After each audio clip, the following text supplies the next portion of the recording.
Chapter 5. A scorching, stuffy afternoon fell on the forest, and the lake surface, which had been as dark as jade shortly before, now flashed gold and lit up with reflections. Ciri had to shield her eyes with her hand. The glare reflected in the water blinded her, and she felt pain in her eyeballs and temples. She rode through the lakeside thicket and urged Kelpie into the lake, deep enough for the water to reach above the mare's knees. The water was so clear that even from the height of the saddle, Ciri could see the colourful mosaic of the bottom, the mussels and the swaying feathery pondweed in the shadow cast by the horse. She saw a small crayfish striding proudly among the pebbles. Kelpie whinnied. Ciri jerked the reins and rode into the shallows, but not onto the bank, because it was sandy and covered in rocks, and that ruled out riding fast. She led the mare right to the water's edge, so she could walk on the hard gravel at the bottom, and almost at once urged Kelpie into a trot. She was as fleet as a real trotter, trained not to be ridden, but to pull a gig or a landau. But she soon found that trotting was too slow. A kick of Ciri's heels and a shout urged the mare into a gallop.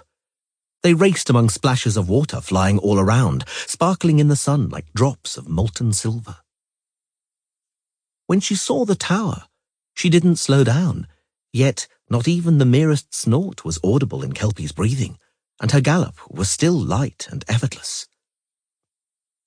She hurtled into the courtyard at full speed, with a clatter of hooves, and pulled the mare up so suddenly that for a moment Kelpie's horseshoes slid over the flags with a long, drawn-out grinding sound. She stopped just before the elf women, waiting at the foot of the tower, right in front of their noses. She felt satisfaction, for two of them, usually unmoving and dispassionate, now stepped back involuntarily. "Never fear," she snorted. "I won't ride you down, unless I mean to." The elves recovered quickly. Their faces once more smoothed by calm, and nonchalant indifference returned to their eyes.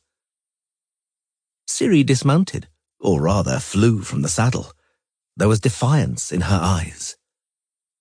"Bravo," said a fair-haired elf with a triangular-shaped face, emerging from the shadow under an arcade. "A nice display, Lochlight." He had greeted her like that the first time, when she had entered the Tower of the Swallow and found herself among the blooming spring. But that was long ago, and things like that had stopped making any impression on her at all. "I'm no lady of the lake," she barked. "I'm a prisoner here, and you're my jailers, and I may as well speak bluntly. There you go." She threw the reins to one of the elves. "The horse needs rubbing down. Water her when she cools, and above all, she must be looked after." The fair-haired elf smiled slightly. "Indeed," he said, watching the elf women wordlessly lead the mare to the stable. "You're a wronged prisoner here, and they are your harsh jailers. It's quite plain. Let them have a taste of their own medicine." She stood akimbo, stuck up her nose, and looked him boldly in the eyes, which were pale blue like aquamarines and quite gentle. "I'm treating them as they treat me, and a prison's a prison." "You astonish me, Lochlight. And you treat me like a fool, and you haven't even introduced yourself." "I apologize. I am Crevan Ispane Ipcomchan Macha. I am, if you know what it means, Ian Severn." "I do?" She looked at him with an admiration that she was unable to hide in time. "A knowing one, an elven sorcerer." "I could be called that. For convenience, I use the alias Avalach, and you may address me as such." "Who told you," she became sullen, "that I wished to address you at all? Knowing one or not, you're a jailer, and I'm a prisoner," he finished sarcastically. "You mentioned it. A badly treated prisoner to boot. You're probably forced to take rides around here. You wear a sword on your back as a punishment. Likewise, the elegant and quite rich apparel. So much more elegant and clean than what you arrived here in. But in spite of these dreadful conditions, you haven't given in. You get your revenge for the harm you've received with brusqueness. With great courage and enthusiasm, you also smash looking-glasses, which are works of art." She blushed, very cross with herself. "Oh," he said quickly, "you may smash looking-glasses to your heart's content. After all, they are only objects, and who cares if they were made 700 years ago? Would you like to promenade with me along the lake shore?" The wind that rose slightly tempered the heat. Furthermore, the tall trees and the tower cast shadows.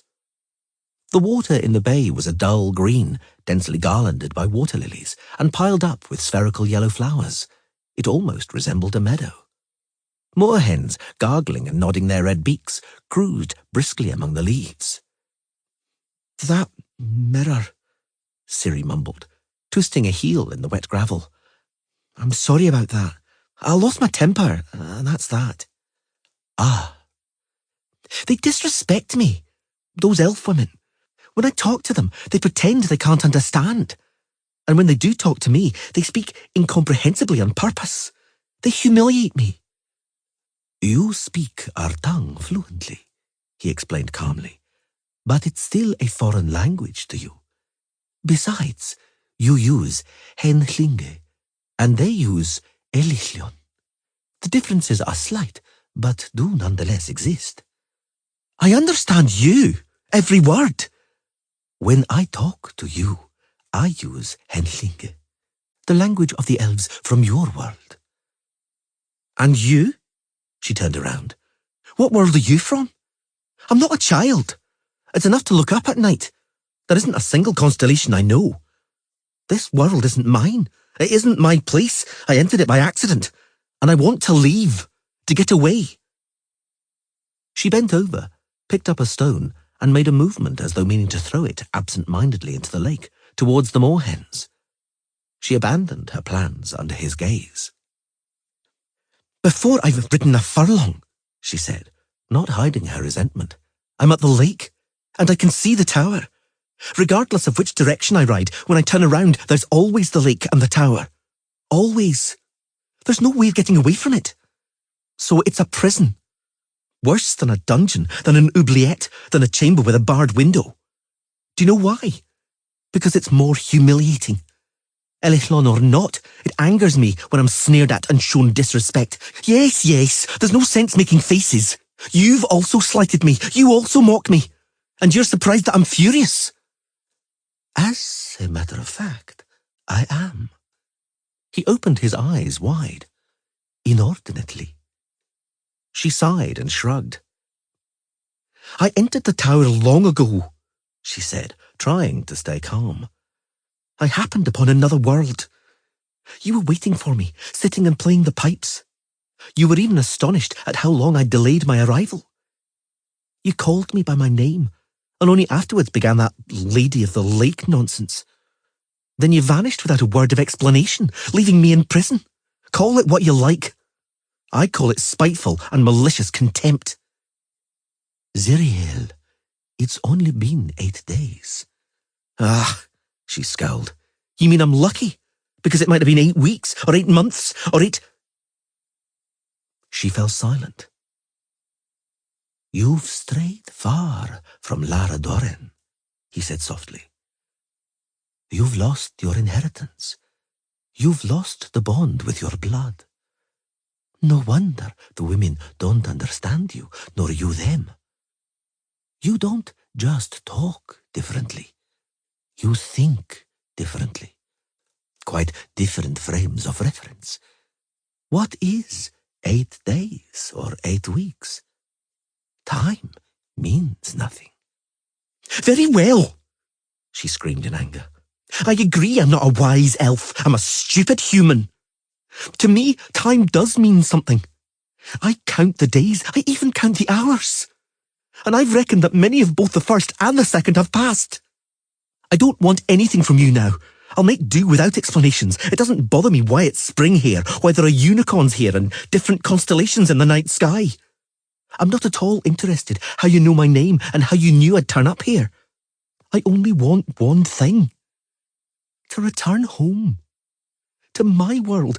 To people. People who think like me, using the same frames of reference. You'll return to them in some time. I want to go now, she yelled. Not in some time, for time here is an eternity. What right do you have to hold me here? Why can't I leave this place? I came here myself, of my own will. You don't have any right. You came here yourself, he calmly confirmed. But not of your own will. You were led here by destiny, helped a little by us, for you have been long awaited. Very long, even according to our reckoning. I don't understand any of that. We've waited long. He paid no attention to her, fearing but one thing, whether you'd be able to enter here. You were. You proved your blood, your lineage, and that means that your place is here, not among the Dáin. You are the daughter of Lara Doran ap Shairdal. I am Pavetta's daughter. I don't even know who your Lara is. He snorted, but very slightly, almost imperceptibly. In that case, he said, it'd be best if I explained to you who my Lara is. Since time is short, I'd prefer to begin the explanations en route. But why? For the sake of a foolish demonstration, you've almost run the mare into the ground. Into the ground? Ha! You don't yet know how much that mare can endure. Where are we going? If you permit, I'll also explain that en route. Ciri halted Kelpie, who was now wheezing, recognizing that a breakneck gallop was senseless and of no use at all. Avalach hadn't lied. Here, on open ground, on meadows and moors dotted with menhirs, the same force was active as around Tor Zirael. You could try riding at full speed in any direction, but after a furlong or so, an invisible force made you ride around in a circle. Ciri patted the wheezing Kelpie on her neck and looked at the small group of elves who rode at an easy pace. A moment earlier, when Avalach had finally told her what they wanted from her, she had launched into a gallop to escape from them, to leave them as far as possible behind her, they and their impudent, unthinkable task. Now, though, they were in front of her again, at a distance of more or less a furlong. Avalach hadn't lied. There was no escape. The only good thing the gallop had brought was that it had cooled her head, chilled her rage. She was now much calmer, but nonetheless, she was still shaking with anger. What a mess I'm in, she thought. Why did I go into the tower? She shuddered, thinking back, recalling Bonhart riding after her across the ice on his grey horse, muzzle foaming. She shuddered even more intensely and calmed down. I'm alive, she thought, looking around. It's not the end of the battle. Death will end the fight. Everything else only interrupts it. They taught me that at Caer Moran.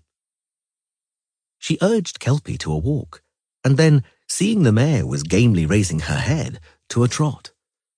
She rode down an avenue of menhirs. The grass and heather reached her stirrups. She quite quickly caught up with Avalach and the 3 elf women. The sage, smiling slightly, turned his aquamarine eyes inquiringly on her. Please, Avalach. She cleared her throat. Tell me it was a dismal joke. Something like a shadow passed over his face. I'm not accustomed to joking, he said. And since you consider it a joke, I'll take the liberty repeating it with due gravity. We want to have your child, O Swallow, daughter of Lara Doran. Only when you bear it will we permit you to leave here, to return to your world. The choice, naturally, is yours. I presume your reckless dash helped you to reach a decision. What is your answer? My answer is no, she replied firmly. Categorically and absolutely no. I don't agree, and that's that. Tough luck. He shrugged. I admit I am disappointed. But why? It's your choice. How can you demand something like that at all? She cried in a trembling voice. How could you dare? By what right? He looked at her calmly. Ciri also felt the gaze of the elf women on her. I believe, he said, that I told you the story of your family in detail. You seemed to understand. Thus, your question astonishes me. We have the right to demand, and we can, O Swallow. Your father, Cregennan, took a child from us. You will give us one back. You will repay the debt. It seems just and logical to me. My father? I don't remember my father, but he was called Dooney, not Cregennan. I've already told you. And I replied that those few ridiculous human generations are meaningless to us. But I don't want to, yelled Ciri, so loudly that the mare skittered beneath her. I don't want to, understand? I don't want to. The thought of a bloody parasite being implanted in me is sickening. I feel nauseous when I think that that parasite will grow inside me, that... She broke off, seeing the faces of the elf women. Two of them expressed boundless astonishment. The third, boundless odium. Avalach coughed meaningfully. Let's ride on a little and talk in private, he said coolly. Your views, O Swallow, are a little too radical to be expressed in front of witnesses. She did as he asked. They rode on in silence for a long while. I'll escape from you. Ciri spoke first. You won't keep me here against my will. I escaped from the Isle of Thanedd. I escaped from the Trappers and the Nilfgaardians. I escaped from Bonhart and Tawny Owl. And I'll escape from you. I'll find a way to outwit your witchcraft. I thought, he replied a moment later, that you cared more about your friends, about Yennefer and Geralt. You know about that? She gasped in amazement. Well, yes, true, you are a knowing one, so you ought to know I'm thinking about them. There, in my world, they're in danger now, at this moment, and yet you want to imprison me here? Well, for at least 9 months. You see for yourself I don't have a choice. I understand it's important for you, a child, that elder blood, but I cannot. I simply cannot. The elf said nothing for a while. He rode so close he was touching her knee. The choice, as I said, belongs to you. You ought, however, to know something. It would be dishonest to conceal it from you. You can't escape from here, O Swallow. So if you refuse to cooperate, you will stay here forever, and will never see your friends or your world again. That's despicable blackmail! If, though, he continued, unconcerned by her yelling, you agree to what we ask, we'll prove to you that time is meaningless. I don't understand. Time passes differently here than there. If you do us this favor, we shall return the favor.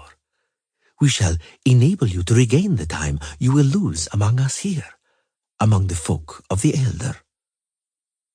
She said nothing, her eyes fixed on Kelpie's black mane. Use delaying tactics, she thought. As Vesemir said in Kaer Morhen, when they're about to hang you, ask for a glass of water. You never know what might happen before they bring it. One of the elf women suddenly screamed and whistled. Avalach's horse neighed and danced on the spot. The elf brought it under control and shouted something to the elf women. Ciri saw one of them draw a bow from a leather quiver hanging from her saddle. She stood up in the stirrups and shielded her eyes with a hand. Keep calm, said Avalach sharply.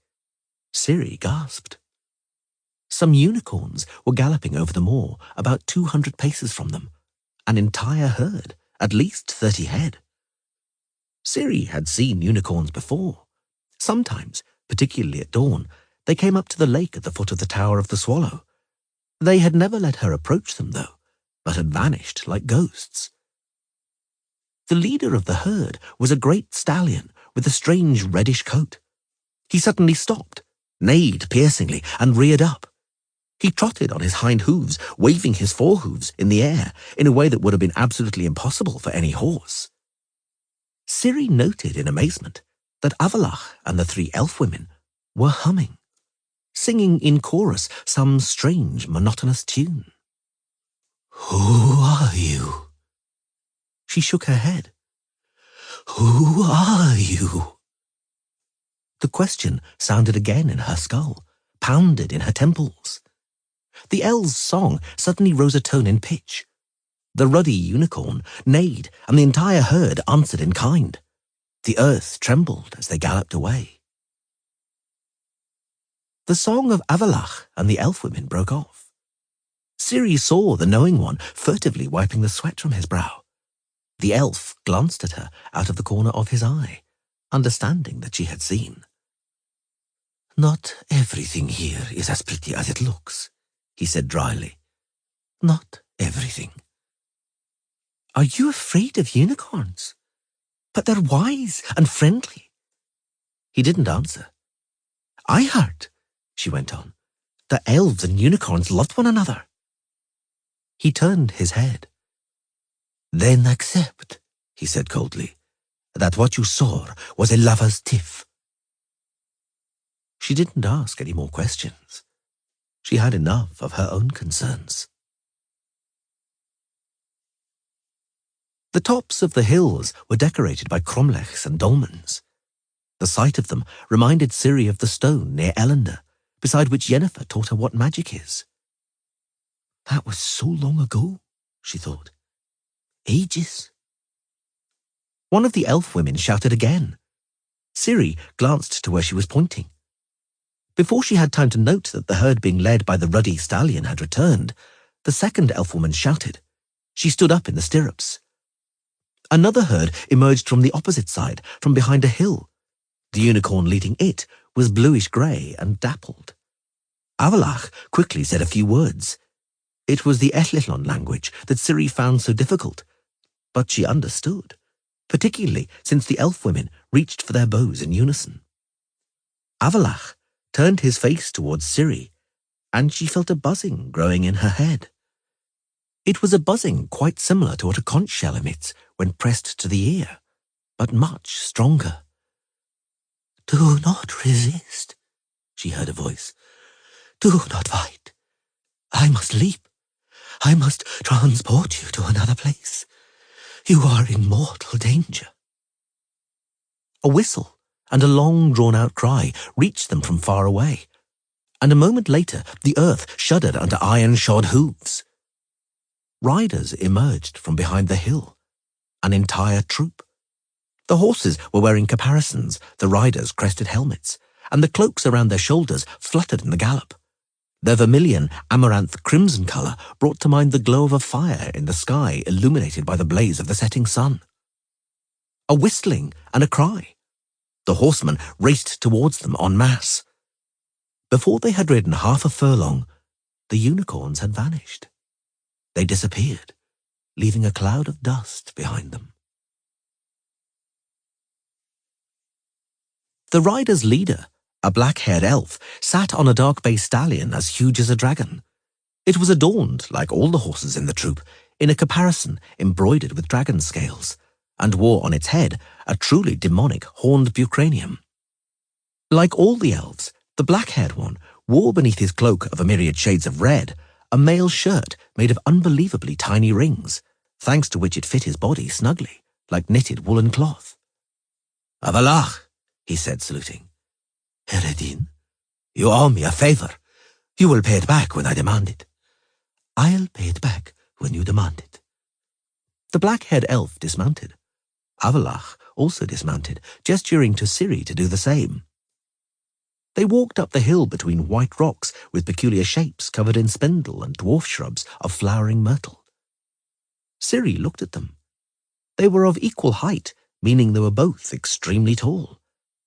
But Avalach's face was gentle, while the black-haired elf's face brought to mind a bird of prey. Fair and black, she thought. Good and evil. Light and dark.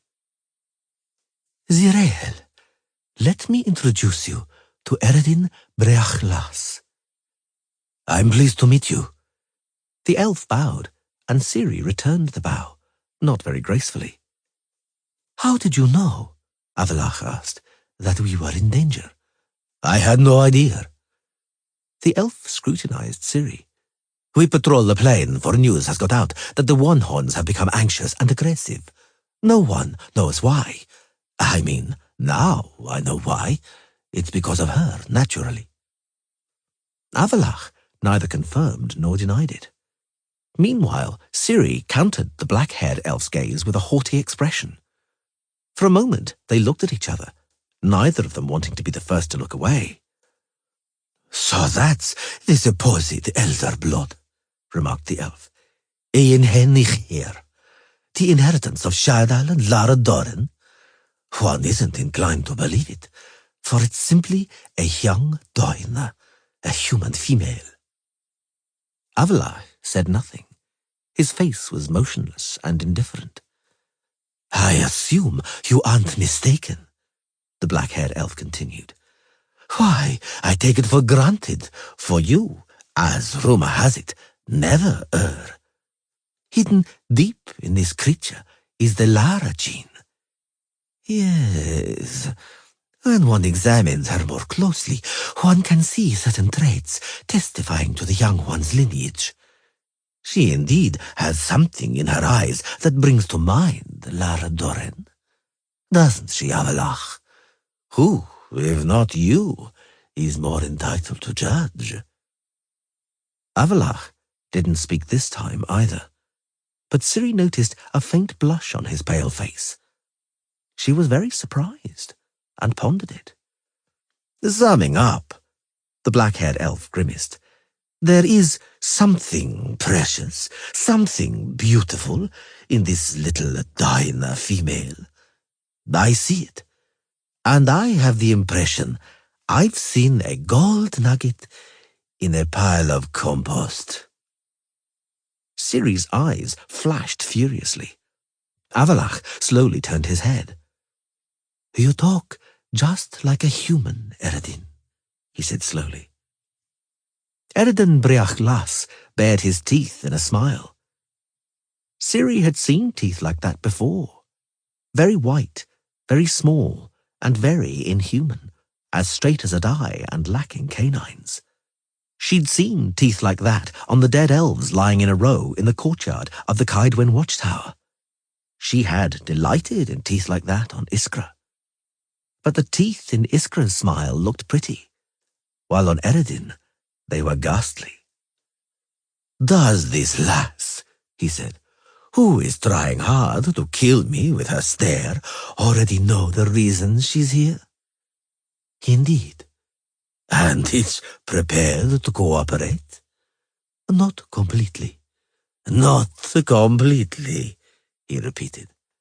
Ah, that's not good, since the nature of the cooperation demands that it be complete. It is simply not possible if it's less than complete. And because we are separated from Tir Nalia by half a day's ride, it'd be worth knowing where we stand. Why be impatient? Avalach pouted his lips slightly. What can we gain by haste? Eternity. Eredin Breachlas became serious. Something shone briefly in his green eyes. But that's your speciality, Avalach. Your speciality and your responsibility. You have spoken. Indeed I have. And now, forgive me, for duty calls. I'll leave you an escort for safety. I advise you to overnight here on this hill. If you set off tomorrow at daybreak, you'll be in Tir Nalia at the right time. Varfael. Aha! One more thing. He leaned over, broke and then tore off a twig of flowering myrtle. He brought it close to his face, then handed it to Ciri. "My apologies," he said briefly, "for the hasty words. Vafail, Lunet." He walked away quickly, and a moment later the earth shuddered beneath hooves as he rode off with the entire troop. "Just don't tell me," she growled, "that I would have to... that it's him. If it's him, then I'll never, ever..." "No," Avalach slowly corrected her. "It's not him. Be calm."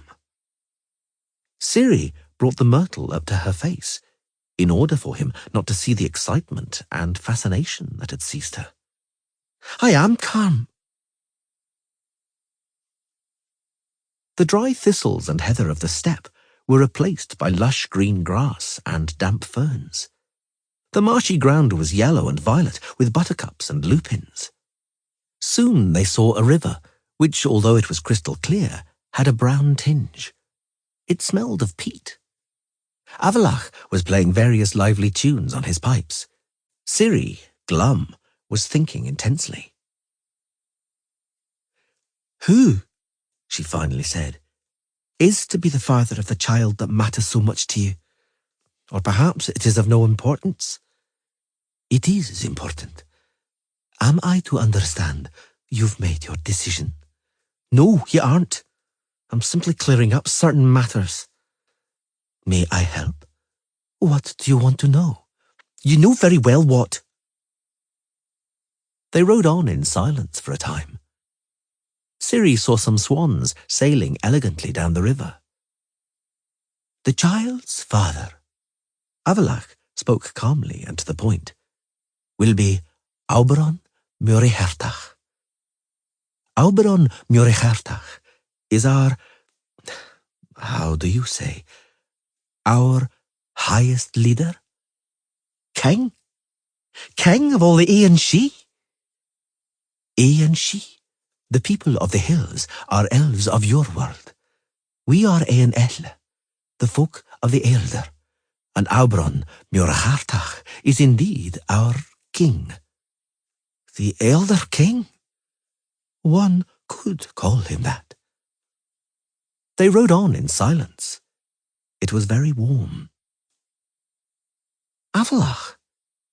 "Yes?" "If I agree, then afterwards, later, will I be free?" "You'll be free and may go wherever you wish, assuming you don't decide to stay with the child." She snorted contemptuously, but said nothing. "So you've decided?" he asked. "I'll decide when we arrive." "We have arrived." Ciri saw the palaces from behind the weeping willows, which hung down towards the water like green curtains. She had never seen anything like them in her entire life. The palaces, although built of marble and alabaster, were like fragile bowers. They seemed so delicate, light and airy, as though they weren't buildings but apparitions of buildings. Ciri expected at any moment that the wind would blow and the little palaces would vanish along with the mist rising from the river. But when the wind blew, when the mist vanished, when the willow branches moved and ripples appeared on the river, the little palaces didn't vanish and had no intention of vanishing. They only gained in beauty. Ciri looked in admiration at the little terraces, at the little towers resembling water lilies sticking up from water, at the little bridges suspended over the river like festoons of ivy, at the staircases, steps, balustrades, at the arcades and cloisters, at the peristyles, at the tall and short columns, at the large and small domes, at the slender pinnacles and towers resembling asparagus spears. "Tir na lir," Avalach said softly. The closer they went, the more the beauty of the place seized her powerfully by the heart, more powerfully squeezed her throat, making tears well up in the corners of her eyes. Ciri looked at the fountains, at the mosaics and terracotta, and at the sculptures and monuments, at lacy constructions of whose purpose she couldn't conceive, and at constructions she was certain served no purpose, beside aesthetics and harmony. Tir na Lia, repeated Avalach. Have you ever seen anything like it? I have. She felt the pressure on her throat. I once saw something like this in Sheerowith. Now it was the elf's turn to say nothing for a long while. They crossed over the river on an open-work bridge which seemed so fragile that Kelpie danced and snorted a long time before she was brave enough to step on it. Although agitated and tense, Ciri looked around attentively, not wanting to overlook anything. No sight that the fairy tale city of Tir na Lia offered. Firstly, she was simply consumed by curiosity, and secondly, she couldn't stop thinking about escaping and so looked out watchfully for an opportunity. She saw long-haired elves in close-fitting jerkins and short cloaks embroidered with fanciful leaf-shaped motifs, walking on small bridges and terraces, along avenues and peristyles, on balconies and cloisters. She saw coiffured and provocatively made-up elf women in gauzy dresses or in outfits resembling male costume. Eredin Breachglas greeted them outside the portico of one of the palaces. At his curt order, small, grey-attired elves swarmed around, quickly and silently, taking care of their horses. Ciri looked on, somewhat amazed. Avalach, Eredin, and all the other elves she had met before were extremely tall. She had to crane her neck to look them in the eye. The small grey elves were much shorter than her. A different race, she thought. A race of servants. Even here in this fairy tale world, there must be someone to do the work for the idol. They entered the palace. Ciri gasped.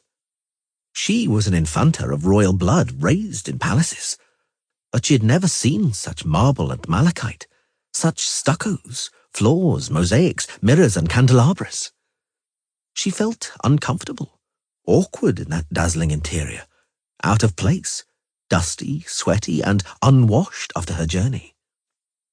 Avalach, quite the opposite, wasn't at all concerned. He brushed his breeches and boots with a glove, ignoring the fact that the dust was settling on a looking-glass. Then he tossed his gloves grandly to the grey elf woman, bowing before him. "Hauberon?" he asked curtly. "Is he waiting?" Eredin smiled. "Yes, he is in a great hurry. He demanded that the swallow go to him immediately, without a moment's delay. I talked him out of it." Avalach raised his eyebrows. "Zirael," Eredin explained very calmly, "ought to go to the king free of cares, unburdened, rested, composed, and in a good mood. A bath, a new outfit, hairstyle, and makeup will ensure that good mood. Auberon will probably be able to hold out that long, I think." Ciri sighed deeply and looked at the elf. She was positively amazed at how kind he seemed. Eredin smiled, revealing his even teeth. "Only one thing arouses my reservations," he declared, "and that is the aquiline glint in our swallow's eyes. Our swallow is flashing her eyes left and right, quite like a stoat looking for holes in a cage. The swallow, I see, is still far from unconditional surrender." Avalach didn't comment. Ciri naturally didn't either. "I'm not surprised," continued Eredin. "It cannot be any other way, since it's the blood of Shaedal and Lara Doran. But listen to me very attentively, Zirael. There is no escape from here. There is no possibility of breaking Gaia's Garath, the spell of the barrier." Ciri's gaze said clearly that she wouldn't believe it until she had tested it. "Even if you were by some miracle to force the barrier," Eredin didn't take his eyes off her, "then know that it would mean your doom. This world only looks pretty, but it carries death, particularly to the inexperienced. Even magic can't heal a wound from a one-horn spike. Know also, he continued, not waiting for a comment, that your wild talent won't help you at all. You won't make the leap, so don't even try. And even if you managed, know that my derech ruari, my red riders, can catch up with you even in the abyss of times and places. She didn't quite understand what he was talking about, but it puzzled her that Avalach had suddenly become sullen and was frowning, very evidently unhappy about Eredin's speech, as though Eredin had said too much. "Let us go," he said. "Come this way, Therael. We'll hand you over to the ladies. It's necessary for you to look beautiful. The first impression is most important." Her heart was pounding in her breast. The blood thrummed in her temples. Her hands were shaking a little. She brought them under control by clenching her fists. She calmed herself with the help of deep breaths. She loosened her shoulders and moved her neck, stiff with nervousness. She observed herself once again in the large looking-glass. The sight didn't especially please her. Her hair, still damp from bathing, was trimmed and combed, so it at least partly concealed her scar. Her makeup nicely emphasized her eyes and mouth. The silver-grey skirt, slit to halfway up her thigh, and black waistcoat with sheer blouse of pearl crepe looked very presentable. The silk scarf around her neck highlighted it all compellingly. Ciri adjusted and straightened the scarf, then reached between her thighs and adjusted what was necessary. And she had on some truly sensational things beneath the skirt. Panties as delicate as gossamer, and stockings almost reaching the panties, which in some incredible way stayed up without garters. She reached for the handle, hesitantly, as though it wasn't a handle but a sleeping cobra. "Spit," she thought involuntarily in the elven tongue. "I fought against men with swords. I'll take on one man with—" She closed her eyes and sighed, and entered the chamber. There was no one inside. A book and a carafe lay on the malachite table. There were strange reliefs on the walls, which were draped with heavy curtains and flowery tapestries. In one corner stood a statue, in another a four-poster bed. Her heart began to pound again. She swallowed. She saw a movement out of the corner of one eye, not in the chamber, on the terrace. He was sitting there, turned towards her in half-profile. Although by now somewhat aware that among elves everything looked different to what she was accustomed to, Ciri experienced a slight shock. All the time the king had been talked about, God knows why, she had had in mind Ervil of Verden, whose daughter-in-law she had almost once become. Thinking about that king, she saw a large man immobilized by rolls of fat, breath stinking of onions and beer, with a red nose and bloodshot eyes visible above an unkempt beard, holding a scepter and orb in his swollen hands flecked with liver spots. But a completely different king was sitting by the balustrade of the terrace. He was very slim, and it was also apparent that he was very tall. His hair was as ashen as hers, shot with snow-white streaks, long and falling down onto his shoulders and back. He was dressed in a black velvet jerkin. He was wearing typical elven boots with numerous buckles running all the way up the leg. His hands were slender and white with long fingers. He was busy blowing bubbles, holding a small bowl of soapy water and a straw which he was blowing through. The iridescent rainbow bubbles floated down towards the river. She cleared her throat softly. King Ealdor turned his head. Ciri was unable to suppress a gasp. His eyes were extraordinary, as bright as molten lead, bottomless, and full of unimaginable sadness. "Swallow," he said. "Therael, thank you for agreeing to come." She swallowed, not knowing at all what to say. Oberon Muirhartach put the straw to his lips and sent another bubble into space. She locked her fingers in order to stop them trembling, cracking her knuckles. Then she nervously combed her hair. The elf was apparently only paying attention to the bubbles. "Are you anxious?" "No," she lied arrogantly. "I'm not." "Are you hurrying somewhere?" "Indeed I am." She must have put a little too much nonchalance into her voice and felt she was balancing on the edge of good manners. But the elf wasn't paying attention. He blew a huge bubble through the end of the straw, making it resemble a cucumber by rocking it. He admired his handiwork for a long time.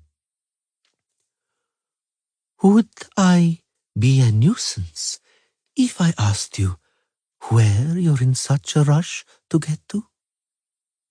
"Home," she snapped, but at once corrected herself, adding in a calm tone, "To my world." "To what?" "To my world. Ah, forgive me. I'd have sworn you said, to my quirk. And I was, indeed, very amazed. You speak our language splendidly, but you could still work on your pronunciation and accent." "Is my accent important? After all, you don't need me for conversation." "Nothing should stop us striving for excellence." Another bubble sprang up at the end of the straw. When it broke away, it drifted up and burst as it touched a willow branch. Ciri gasped. "So, you're in a hurry to get back to your world?" Oberon Muirhartach said a moment later. "To yours? Indeed, you humans aren't overly blessed with humility." He dipped the straw in the bowl and, with a seemingly careless blow, encircled himself in a swarm of rainbow bubbles. "Humans," he said. "Your hirsute forebear on the spear side appeared in the world much later than the hen, and I've never heard of any hens laying claim to the world. Why are you fidgeting and hopping on the spot like a little monkey? What I'm saying ought to interest you. After all, it's history." "Ah, let me guess. History doesn't interest you and bores you." A huge iridescent bubble floated towards the river. Ciri said nothing, biting her lip. "Your hirsute forebear," the elf continued, stirring the mixture with the straw, "quickly learned how to use his opposable thumb and rudimentary intelligence. With their help, he did various things, usually as amusing as they were woeful. That is, I meant to say, that if the things your forebear did hadn't been woeful, they would have been amusing." Another bubble, and immediately after a second and a third. "We, the Aeon Elf, were a little concerned what foolishness your ancestor got up to. We, unlike our cousins, the Aeon She, left that world long ago. We chose another, more interesting universe. For at that time, you'll be astonished by what I say, one could move quite freely between the worlds, with a little talent and skill, naturally. Beyond all doubt, you understand what I have in mind." Ciri was dying of curiosity, but remained stubbornly silent, aware that the elf was teasing her a little. She didn't want to make his task any easier. Oberon Muirhartach smiled and turned around. He had on a golden necklace, a badge of office called a torch in the elder speech. Mire, Luned. He blew softly, moving the straw around nimbly. Instead of one large bubble, as before, several of them hung from the end. A bubble beside a bubble, and another beside another, he crooned. Oh, that's how it was. That's how it was. We used to say to ourselves, what's the difference? We'll spend some time here, some time there. So what if the Daina insist on destroying their world along with themselves? We'll go somewhere else, to another bubble. Ciri nodded and licked her lips under his burning gaze. The elf smiled again, shook the bubbles, blew once again, this time creating a single large bunch from a myriad of small bubbles joined to each other at the end of the straw. The conjunction came. The elf raised the straw hung with bubbles, and even more worlds were created. But the door is closed. It is closed to all, apart from a handful of chosen ones. And time is passing. The door ought to be opened, urgently. It's imperative. Do you understand that word? I'm not stupid. No, you aren't. He turned his head. You can't be, for you are ein hen icher, of the elder blood. Come closer. When he reached out his hand towards her, she clenched her teeth involuntarily, but he only touched her forearm and then her hand. She felt a pleasant tingling. She dared to look into his extraordinary eyes. I didn't believe it when they said it, he whispered. But it's true.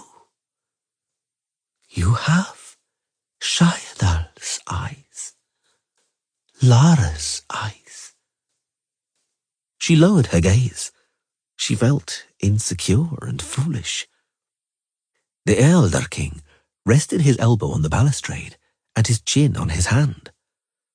For a long time, he seemed only to be interested in the swans swimming in the river. Thank you for coming, he finally said, without turning his head. And now go away and leave me alone. She found Avalach on the terrace by the river, just as he was boarding a boat, in the company of a gorgeous elf-woman with straw-coloured hair. The elf-woman was wearing lipstick the colour of pistachios, and flecks of golden glitter on her eyelids and temples. Ciri was about to turn around and walk away when Avalach stopped her with a gesture, and invited her into the boat with another. Ciri hesitated. She didn't want to talk in front of witnesses. Avalach said something quickly to the elf-woman and blew her a kiss. The elf-woman shrugged and went away. She only turned around once to show Ciri with her eyes what she thought of her. If you could refrain from comment, said Avalach when she sat down on the bench nearest the bow. He also sat down, took out his pipes and played, utterly unconcerned about the boat. Ciri looked around apprehensively, but the boat was sailing perfectly down the centre of the current, not deviating by even an inch towards the steps, pillars and columns extending into the water. It was a strange boat. Ciri had never seen one like it, even on Skellige, where she had spent a long time examining everything that was capable of floating on the water. It had a very high, slender prow, carved in the shape of a key. It was very long, very narrow, and very unstable. Indeed, only an elf could sit in something like that and play his pipes instead of holding the tiller or the oars. Avalach stopped playing. "What troubles you?" He heard her out, watching her with a strange smile. "You're saddened," he stated rather than asked. "Saddened, disappointed, but above all, indignant." "Not at all. I'm not." "And you shouldn't be." The elf became serious. "Auberon treated you with reverence, like a born Aen Elle. Don't forget, we, the elder folk, never hurry. We have time." "He told me something quite different." "I know what he told you." "And what it's all about? Do you also know that?" "Indeed." She had already learned a great deal. Not by sighing, not even by flickering an eyelid, did she betray her impatience or anger, when once again he put the pipes to his mouth and played, melodiously, longingly, for a long time. The boat glided along, and Ciri counted the bridges passing over their heads. "We have," he said, right after the fourth bridge, "more than serious grounds to suppose that your world is in danger of destruction by a climactic cataclysm of immense scale. As a scholar, you have certainly encountered Ian Aethlina's Beat, Aethlina's prophecy. There is talk of the white frost in the prophecy. According to us, it concerns extensive glaciation.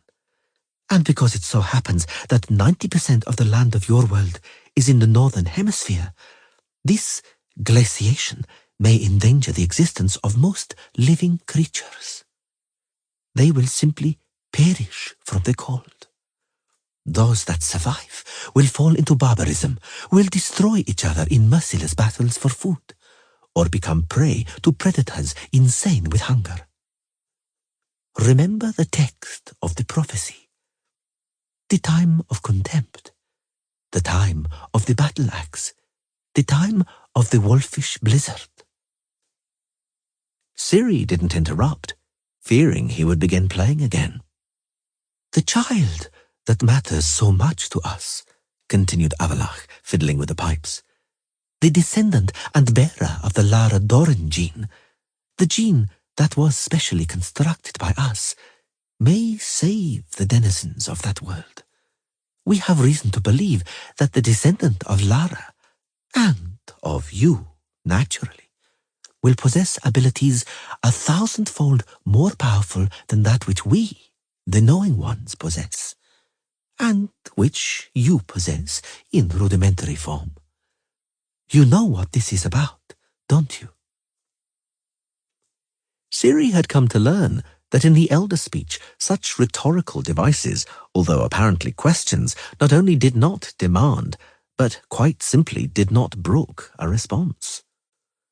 "In short," Avalach continued, "it concerns the possibility of transferring between worlds not only oneself, one's own, indeed, insignificant person. It concerns the opening of Ardgaet, the great and permanent gateway through which everyone would pass. We managed to do it before the conjunction, and we want to achieve it now.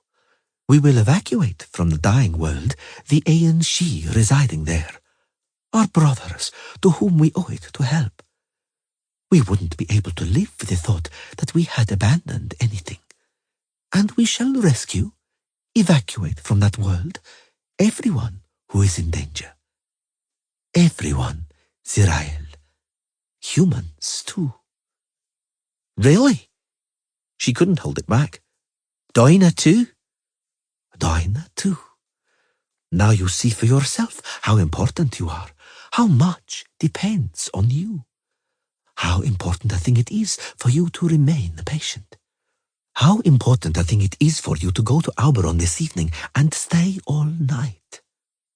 Believe me, his behavior wasn't a demonstration of enmity.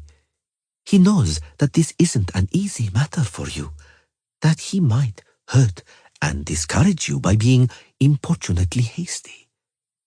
He knows a great deal, O Swallow. I don't doubt you've noticed." "I have," she snapped. "I've also noticed that the current has borne us quite far from Tir na Lir. Time to take up the oars, which I can't see here, as a matter of fact." "Because there aren't any." Avalach raised an arm, twisted his hand, and snapped his fingers. The boat stopped. It rested for a while in place, and then began to move against the current. The elf made himself more comfortable, put his pipes to his lips, and gave himself over entirely to his music. In the evening, the Elder King entertained her to supper. When she entered, rustling silk, he invited her to the table with a gesture.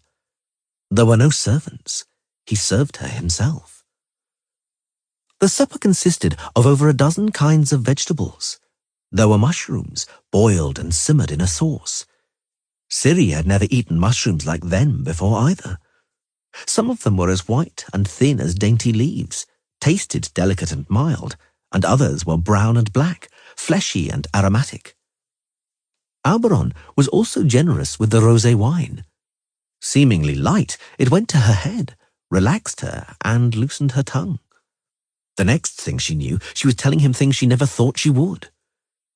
He listened, patiently. And then, when she suddenly remembered why she was there, she turned gloomy and fell silent. "As I understand it."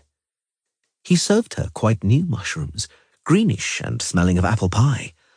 "You think that destiny connects you to this Geralt?" "Precisely so."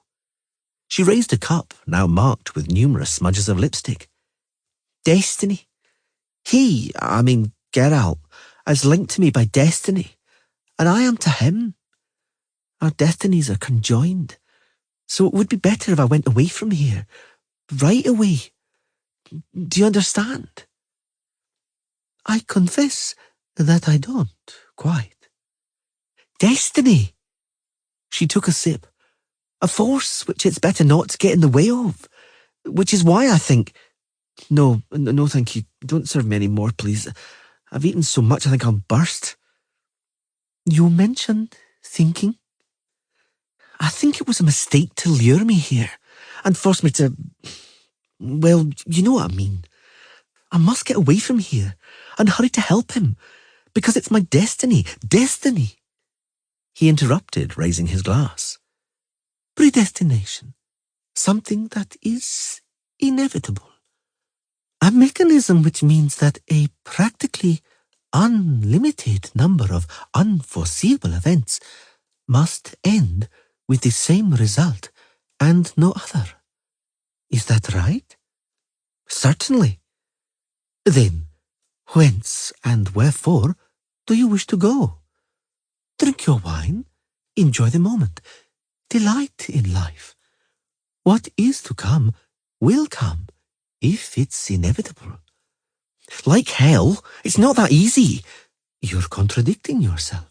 "No, I'm not."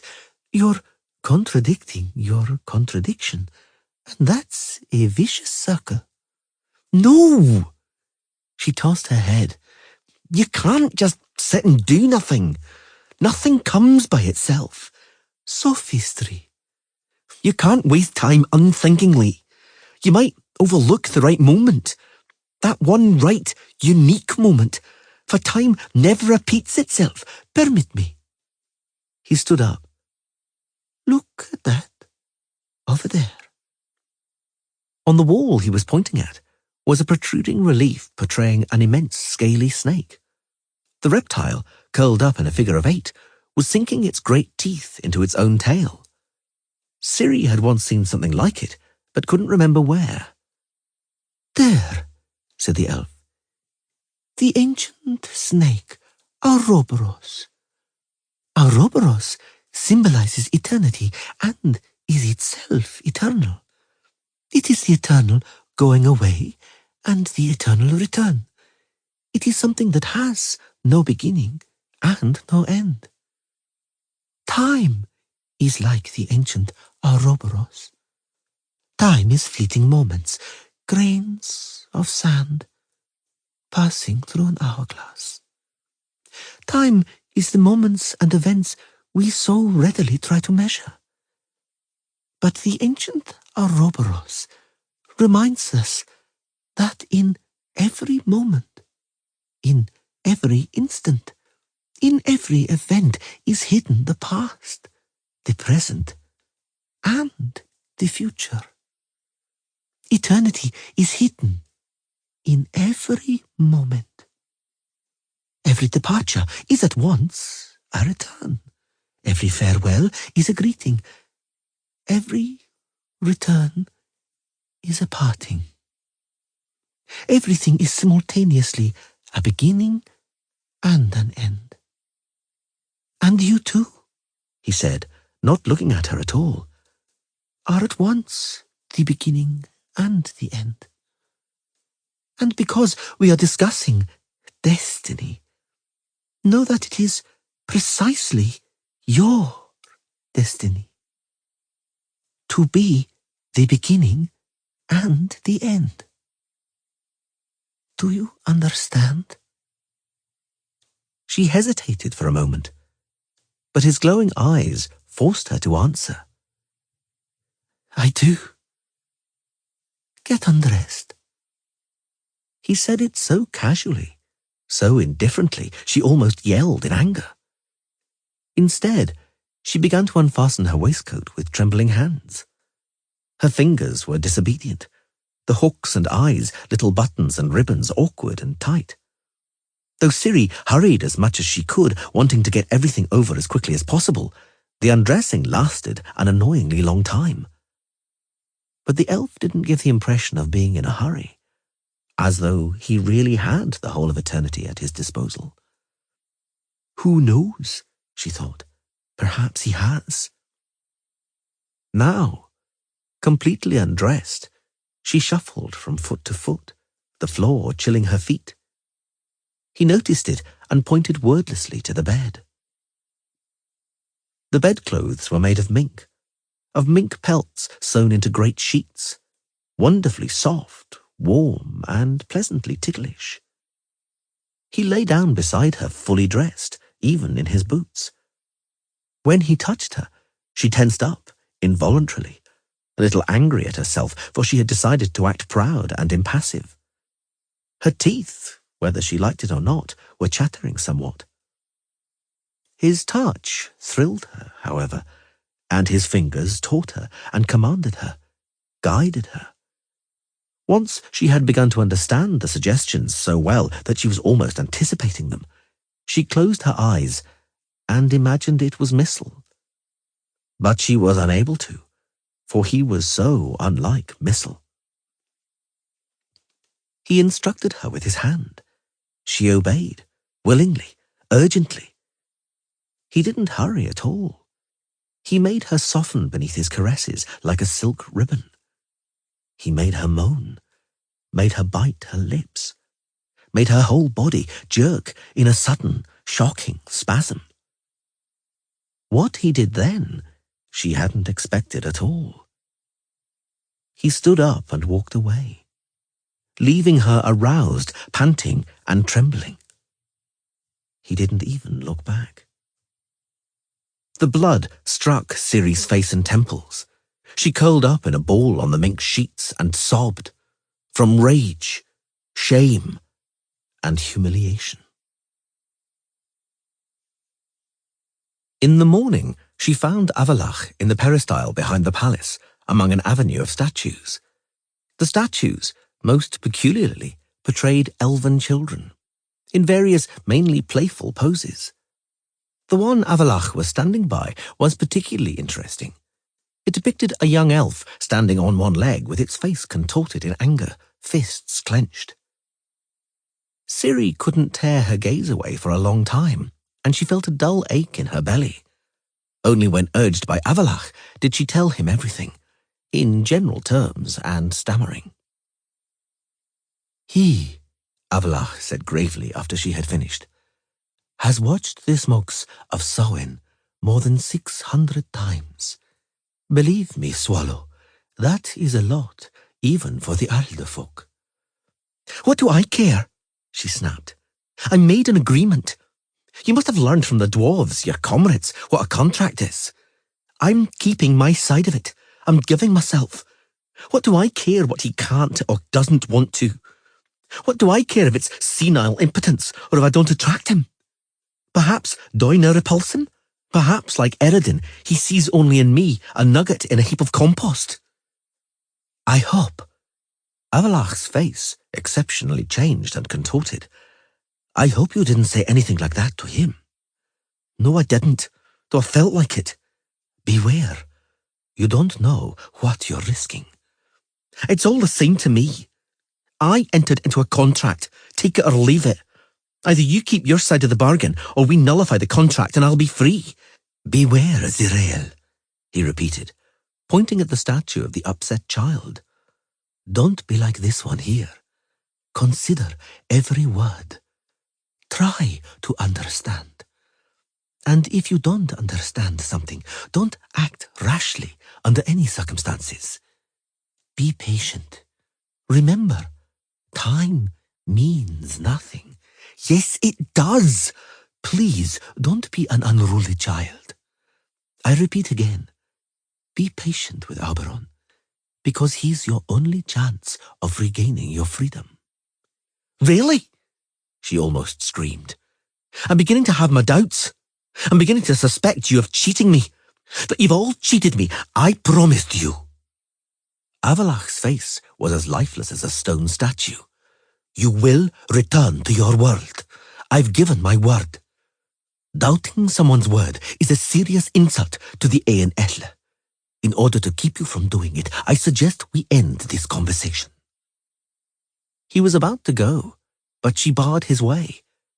His aquamarine eyes narrowed, and Ciri understood she was dealing with a very, very dangerous elf. But it was too late to withdraw. That's very much in the elven style, she hissed like a viper, to insult someone and then not let them get even. Beware, O swallow. Listen! She lifted her head proudly. Your elder king won't fulfill the task, that's more than clear. It isn't important if he's the problem or if I am. That's trivial and meaningless. But I want to fulfill the contract and get it over with. Let someone else impregnate me to beget the child you care so much about. You don't know what you're talking about. And if I'm the problem... She didn't change her tone or expression. It means you're mistaken, Avalach. You lured the wrong person to this world. You don't know what you're talking about, Zirael. If, though, she screamed, you're all repulsed by me, use the henny-breather method. What? Don't you know? You show the stallion a mare, and then you blindfold it and put the jenny in front of it. He didn't even deign to reply. He passed her by unceremoniously and walked off along the avenue of statues. Or you, perhaps? She yelled. If you want, I'll give myself to you. Well, won't you sacrifice yourself? I mean, they say I've got Lara's eyes. He was in front of her in 2 paces. His hands shot towards her neck like snakes and squeezed like steel pincers. She understood that if he'd wanted to, he could have throttled her like a fledgling. He let her go. He leaned over and looked into her eyes from close up. Who are you? He asked extremely calmly. To dare to defile her name in such a way. Who are you to dare to abuse me with such miserable charity? Oh, I know. I see who you are. You are not the daughter of Lara. You are the daughter of Cregennan.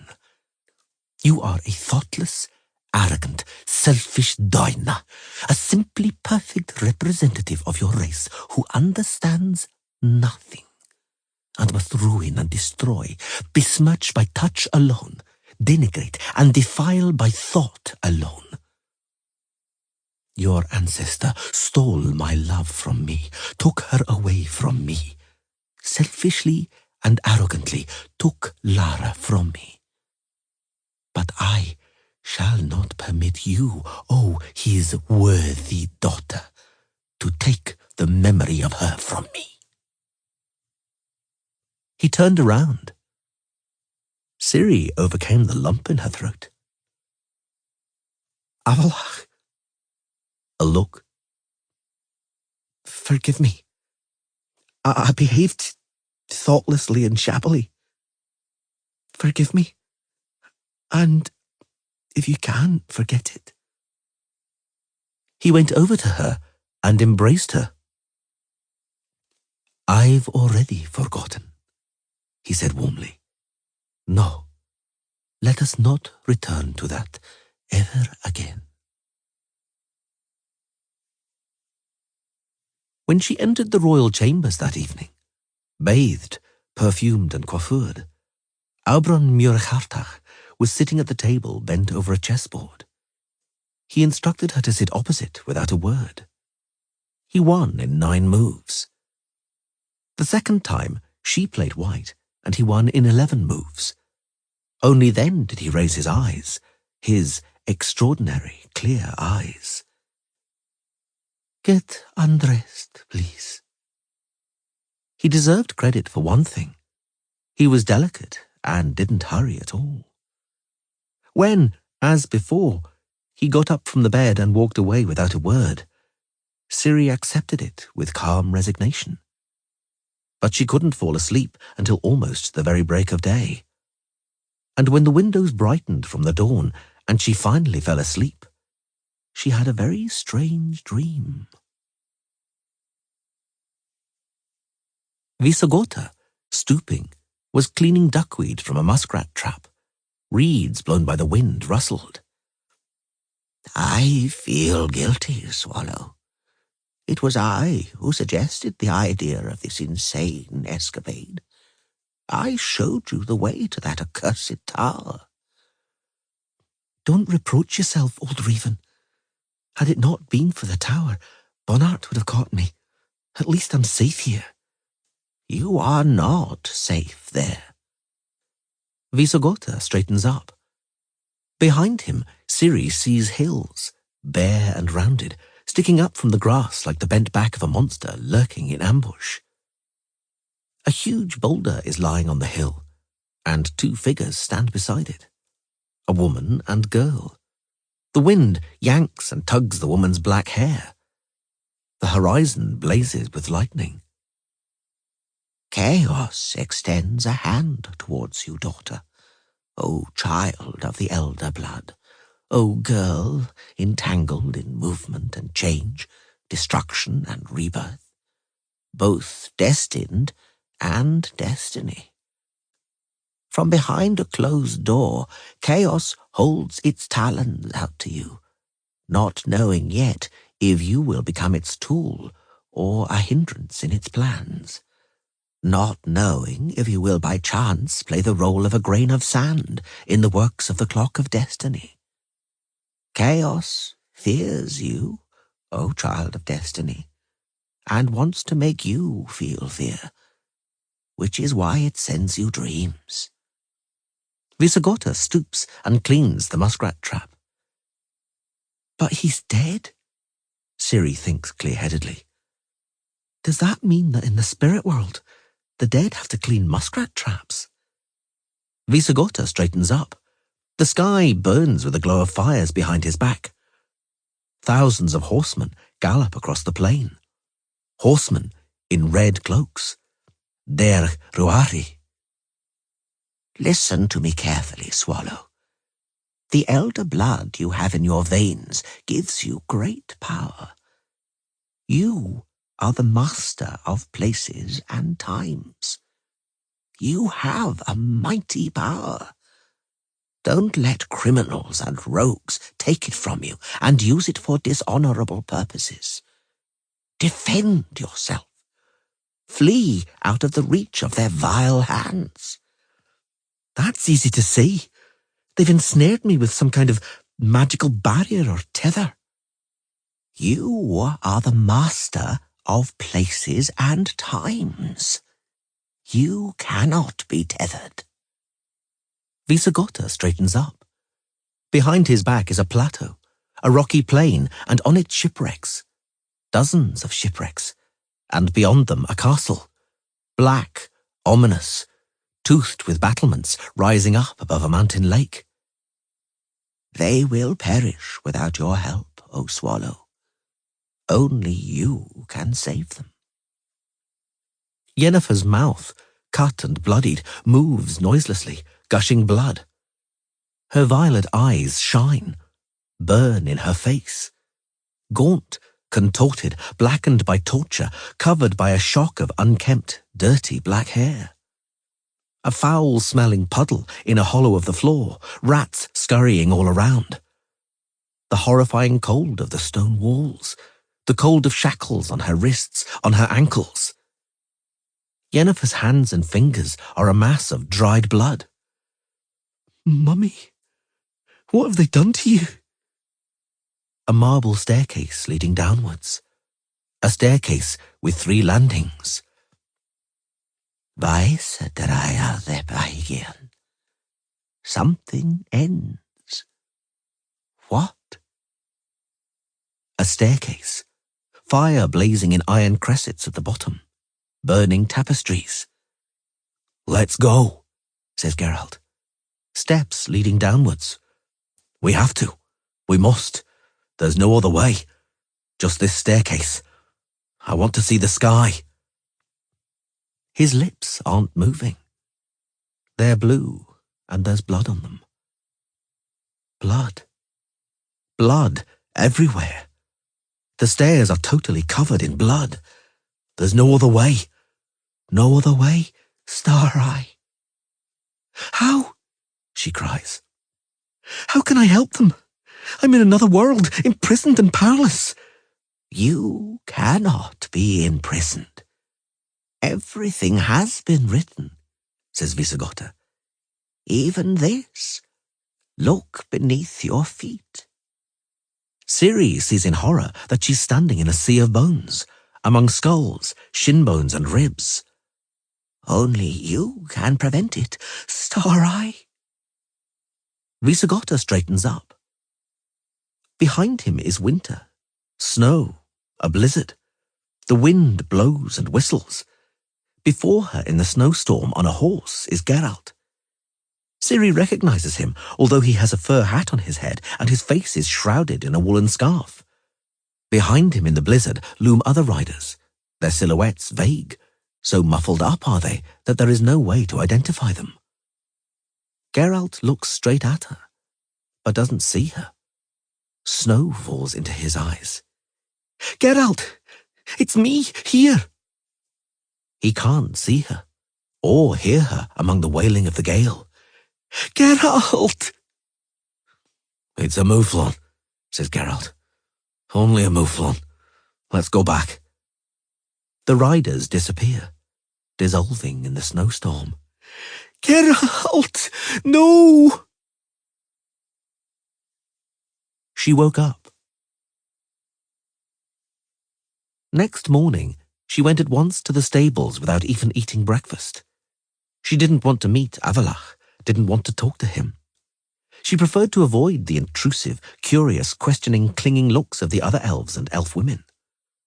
On every other occasion, studiously indifferent, now the elves were betraying their curiosity on the subject of the royal bedchamber, and the palace walls, Ciri was certain, had ears. She found Kelpie in her stall, found her saddle and harness. Before she managed to saddle the mare, the servants were already beside her, those little grey elves, short, a head shorter than ordinary Aenelle. They assisted her with the mare, bowing and smiling ingratiatingly. Thank you, she said. I'd caught by myself, but thank you. It's sweet of you. The nearest girl smiled, and Ciri shuddered, for she had canine teeth. Ciri was by her so fast the girl was almost dumbfounded. Ciri brushed the hair back from her ear, an ear that didn't end in a point. You're human. The girl, and all the others with her, knelt down on the freshly swept floor. She bowed her head, expecting to be punished. Ciri began, kneading the reins. She didn't know what to say. The girls continued to kneel. The horses nervously snorted and stamped in their stalls. Outside, in the saddle, trotting, she still couldn't gather her thoughts. Human girls, working as servants. But that was unimportant.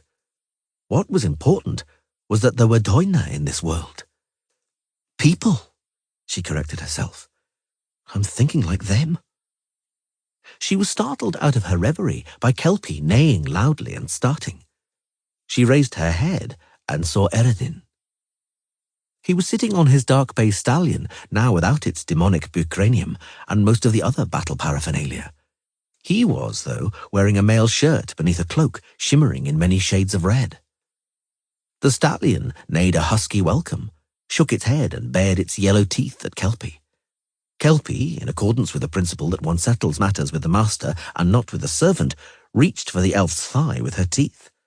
Ciri jerked the reins sharply. Careful, she said. Keep your distance.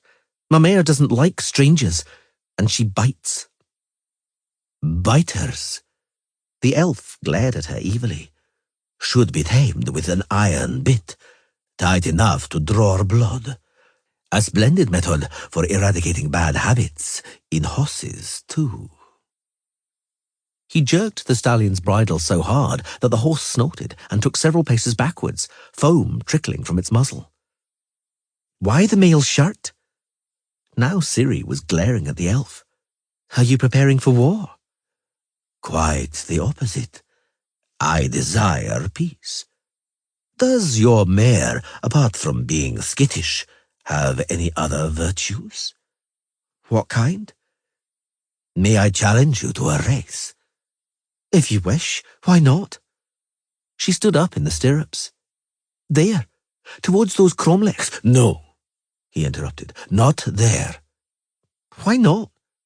That's off limits. For everyone, naturally. Not everyone, naturally. Your company is too precious to a swallow for us to risk being deprived of it by you or anyone else. Anyone else? You can't be thinking about the unicorns. I don't want to bore you with what I think or be frustrated by your not understanding my thoughts. I don't understand. I know you don't. Evolution didn't give you a sufficiently folded brain to enable you to understand. Listen, if you want a race, I suggest along the river, that way, to the Porphyry Bridge, the third one along, then across the bridge to the other side, then along the bank, downstream, finishing at the stream that flows into the river. Ready? Always. He urged on his stallion with a cry, and the horse set off like a hurricane. Before Kelpie could start, he was well ahead. He made the earth tremble, but he couldn't match Kelpie. She caught up with him quickly, even before the Porphyry Bridge. The bridge was narrow. Eredin yelled, and the stallion, incredibly, picked up speed. Ciri understood immediately what was happening. Not for all the world would two horses fit on the bridge. One had to yield. Ciri had no intention of slowing. She pressed herself to Kelpie's mane, and the mare shot ahead like an arrow. She brushed against the elf's stirrup and hurtled onto the bridge. Eredin yelled again. The stallion reared up, hit its side against an alabaster figure, knocking it from its plinth and smashing it into pieces. Ciri, sniggering like a ghoul, galloped across the bridge without looking back. She dismounted by the stream and waited. He trotted up a moment later, smiling and composed. My compliments, he said curtly, dismounting, both to the mare and to the Amazon. Although she was strutting like a peacock, she snorted carelessly. Aha! Won't you brutally tame us now? Not unless you permit me. He smiled suggestively. Some mares like rough caresses. Not so long ago. She looked at him haughtily. You compared me to compost, and now we're talking about caresses. He went closer to Kelpie, stroked and patted the mare's neck, and shook his head on finding it was dry. Kelpie tossed her head and neighed at length. Eredin turned towards Ciri. If he pats me too, she thought, he'll regret it. Follow me. Moss-covered steps made of sandstone blocks stood alongside the stream, which flowed down from a steep, thickly wooded hillside into the river. The steps were ancient, cracked, split by tree roots. They zigzagged upwards, occasionally crossing the stream over footbridges.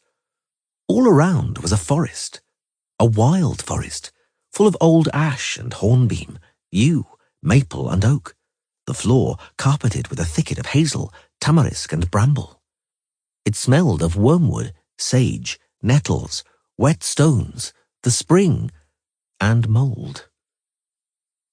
Ciri walked in silence, not hurrying and controlling her breathing. She was also trying to control her nerves. She had no idea what Eredin might want from her, but she had her misgivings. There was a stone terrace beside another cascade, falling with a roar from a rocky cleft, and on it, overshadowed by wild lilac, was an old bower, wound around with ivy and spiderwood. The ribbon of the river, roofs, peristyles, and the terraces of Tir Nalia could be seen below the crowns of the trees. They stood a while, looking. No one told me. Ciri was the first to interrupt the silence. What that river's called? The Earsnach. The sigh? Pretty. And that stream? The Tuatha. The whisper? That's pretty too. Why did no one tell me that there are humans living in this world? Because it's irrelevant information and totally meaningless to you. Let's go into the bower. What for? Let's go in. The first thing she noticed after entering was a bare wooden divan. Ciri felt her temples beginning to throb. Of course, she thought. I should have seen that coming. I read a romance written by Anna Tiller in the temple, didn't I? About an old king, a young queen, and a pretender prince greedy for power. Eredin is ruthless, ambitious, and determined. He knows that whoever has a queen is the real king, a real ruler, a real man. Whoever possesses a queen possesses the kingdom. Here, on this couch, will begin the coup d'etat. The elf sat down on a marble table and gestured at a chair for Ciri. The view from the window seemed to interest him more than she did, and he wasn't looking at the couch at all. You'll remain here forever, he said, surprising her. My Amazon, as light as a little butterfly, to the end of your butterfly life. She was silent, looking him straight in the eye. There was nothing in those eyes. They won't let you leave, he repeated. They won't accept that, contrary to the prophecy and myths, you're no one and nothing, a meaningless creature. They won't believe it, and they won't let you leave.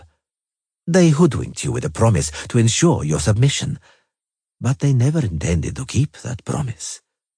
Never. Avalach gave me his word, she said hoarsely. Allegedly, it's an insult to doubt the word of an elf. Avalach is a knowing one. Knowing ones have their own code of honor, in which every second sentence there's mention of the end justifying the means. I don't understand why you're telling me all this, unless you want something from me. Unless I have something you desire, and you want to bargain. Well, Eredin, my freedom for what? He looked at her for a long while, and she vainly searched in his eyes for some indication, some signal, some sign, of anything. You've no doubt managed to get to know Oberon a little, he began slowly. You've certainly noticed already that he is simply unimaginably ambitious. There are things he'll never accept, that he'll never concede. He'd sooner die. Ciri was silent, biting her lips and glancing at the couch. Auberon Muirchertach, continued the elf, will never use magic or other measures which might change the current situation. And such measures exist. Good, powerful, guaranteed measures. Much more effective than the aphrodisiacs that Avalach's servants saturate your cosmetics with. He moved his hand quickly over the dark-veined tabletop. When he withdrew it, a tiny flacon of grey-green nephrite was lying on the table. "No," said Ciri hoarsely. "Absolutely not. I won't agree to that." "You didn't let me finish." "Don't treat me like a fool. I won't give him what's in that flacon. You won't use me for things like that." "You draw very hasty conclusions," he said slowly, looking her in the eye. "You're trying to outrun yourself in the race, and things like that always end with a fall. A very painful fall. I said no." "Think it over well.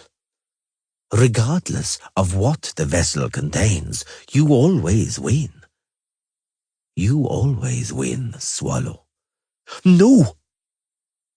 With a movement just as dexterous as before, truly worthy of a conjurer, he swept the flacon from the table.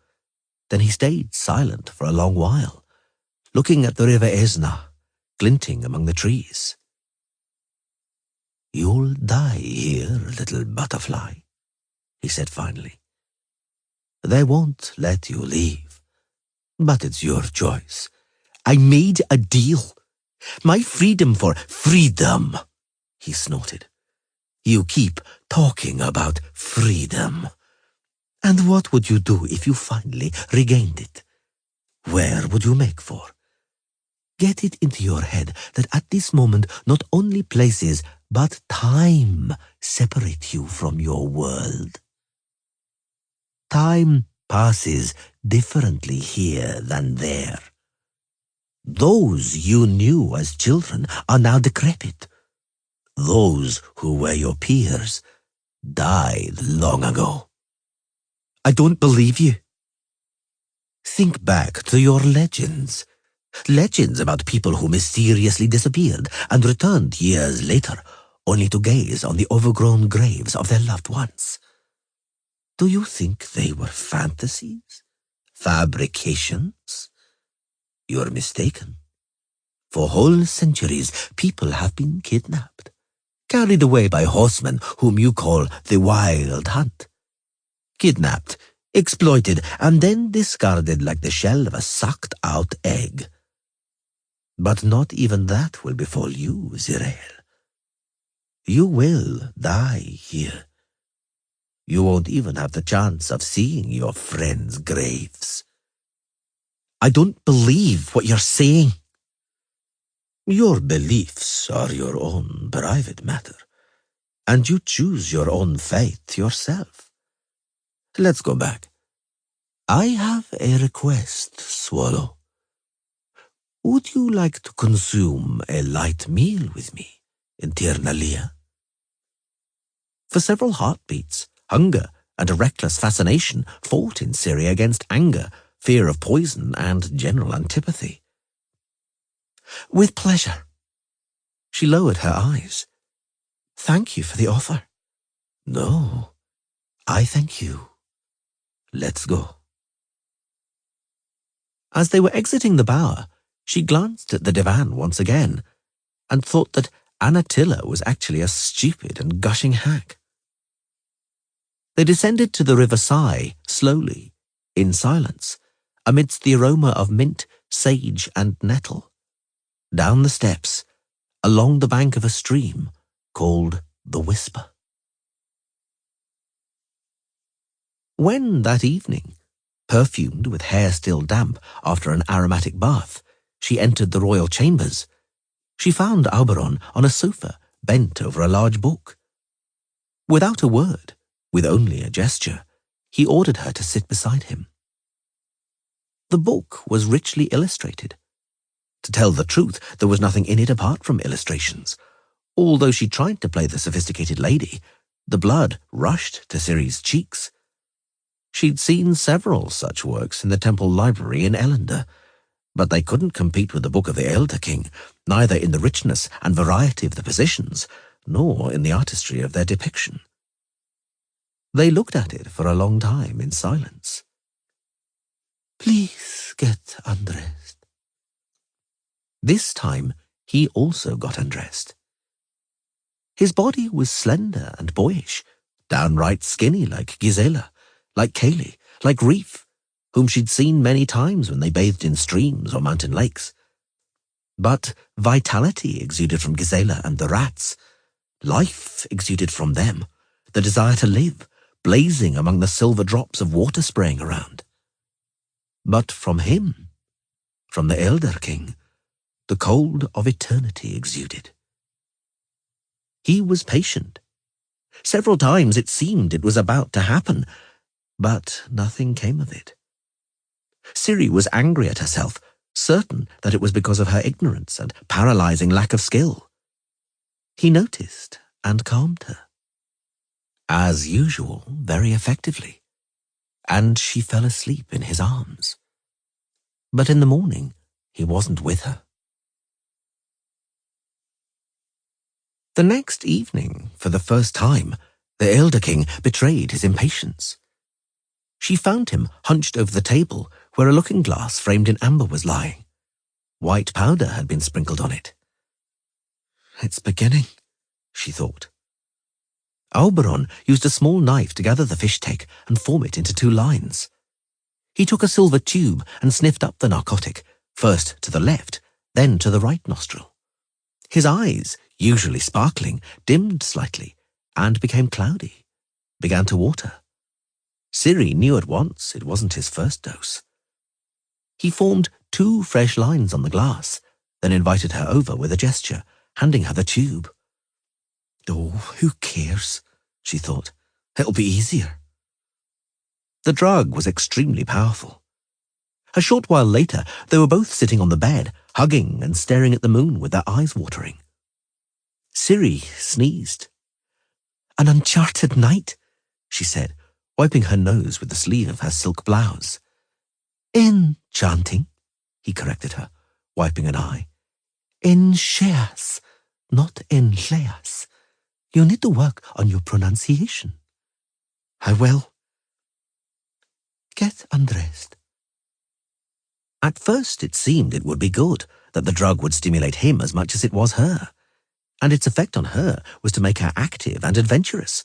Why, she even whispered a few extremely indecent, in her opinion, words into his ear. It must have got to him a little.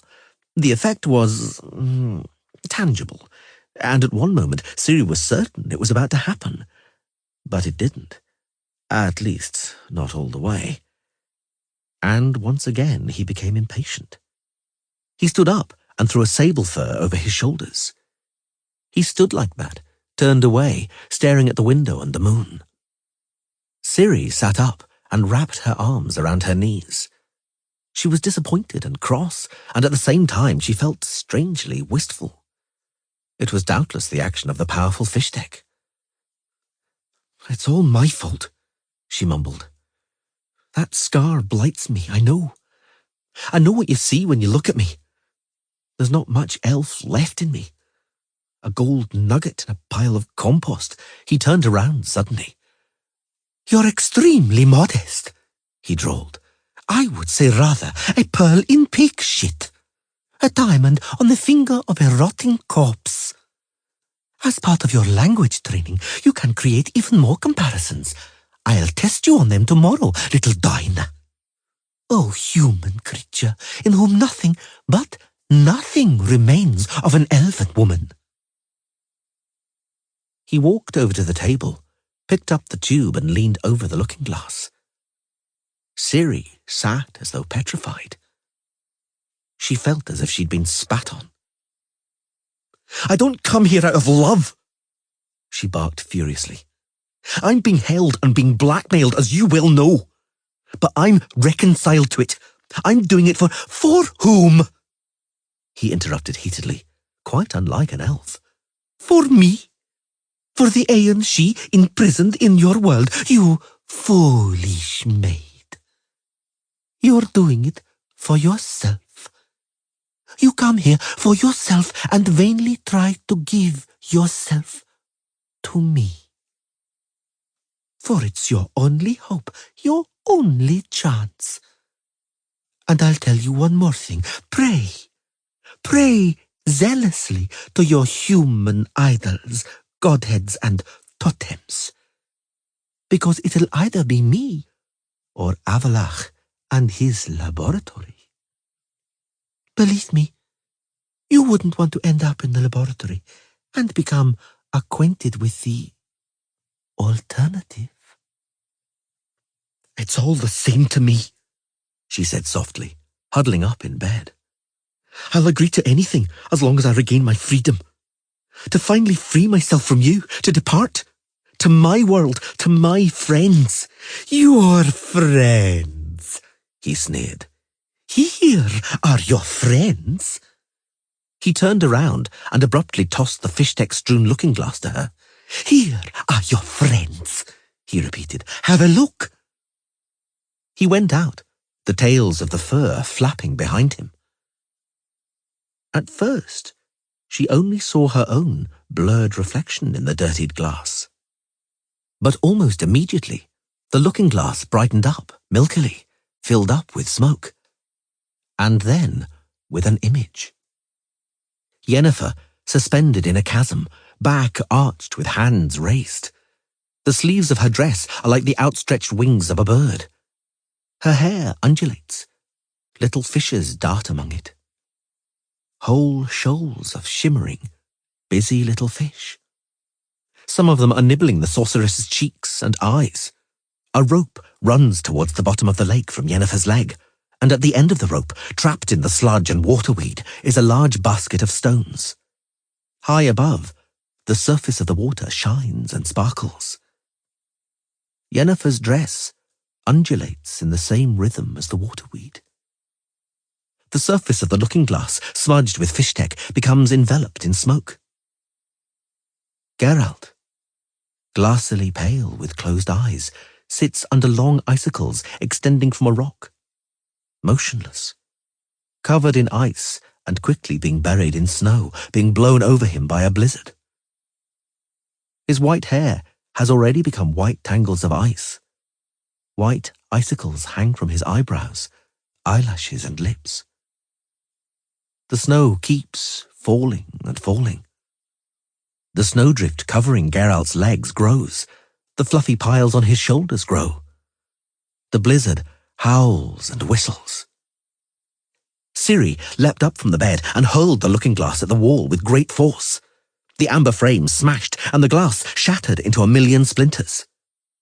She recognized, knew, remembered that kind of vision from her earlier dreams. It's all false, she yelled. Do you hear, Oberon? I don't believe it. It's not true. It's just your anger, which is as impotent as you are. It's your anger. She sat on the floor and burst into tears. She suspected the palace walls had ears. The next day, she couldn't rid herself of the ambiguous looks. She felt sneers behind her back, listened out for whispers.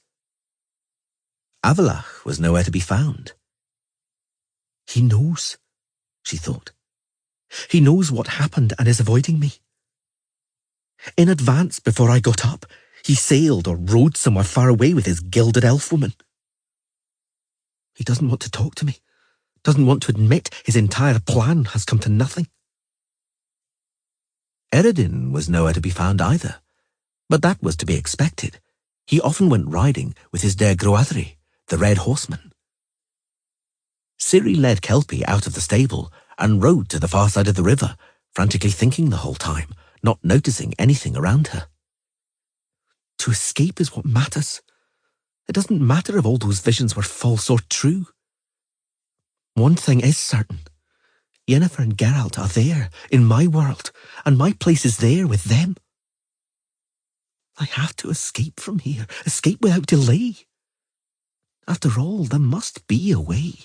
I entered it alone. I ought to be able to leave alone. Eredin said I have an untamed talent, and Visagota suspected the same thing. There was no way out of Tor Zirael. I explored it thoroughly. But perhaps there is some other tower. She looked into the distance, at the far-off hill, at the silhouette of the cromlech visible there. Forbidden territory, she thought.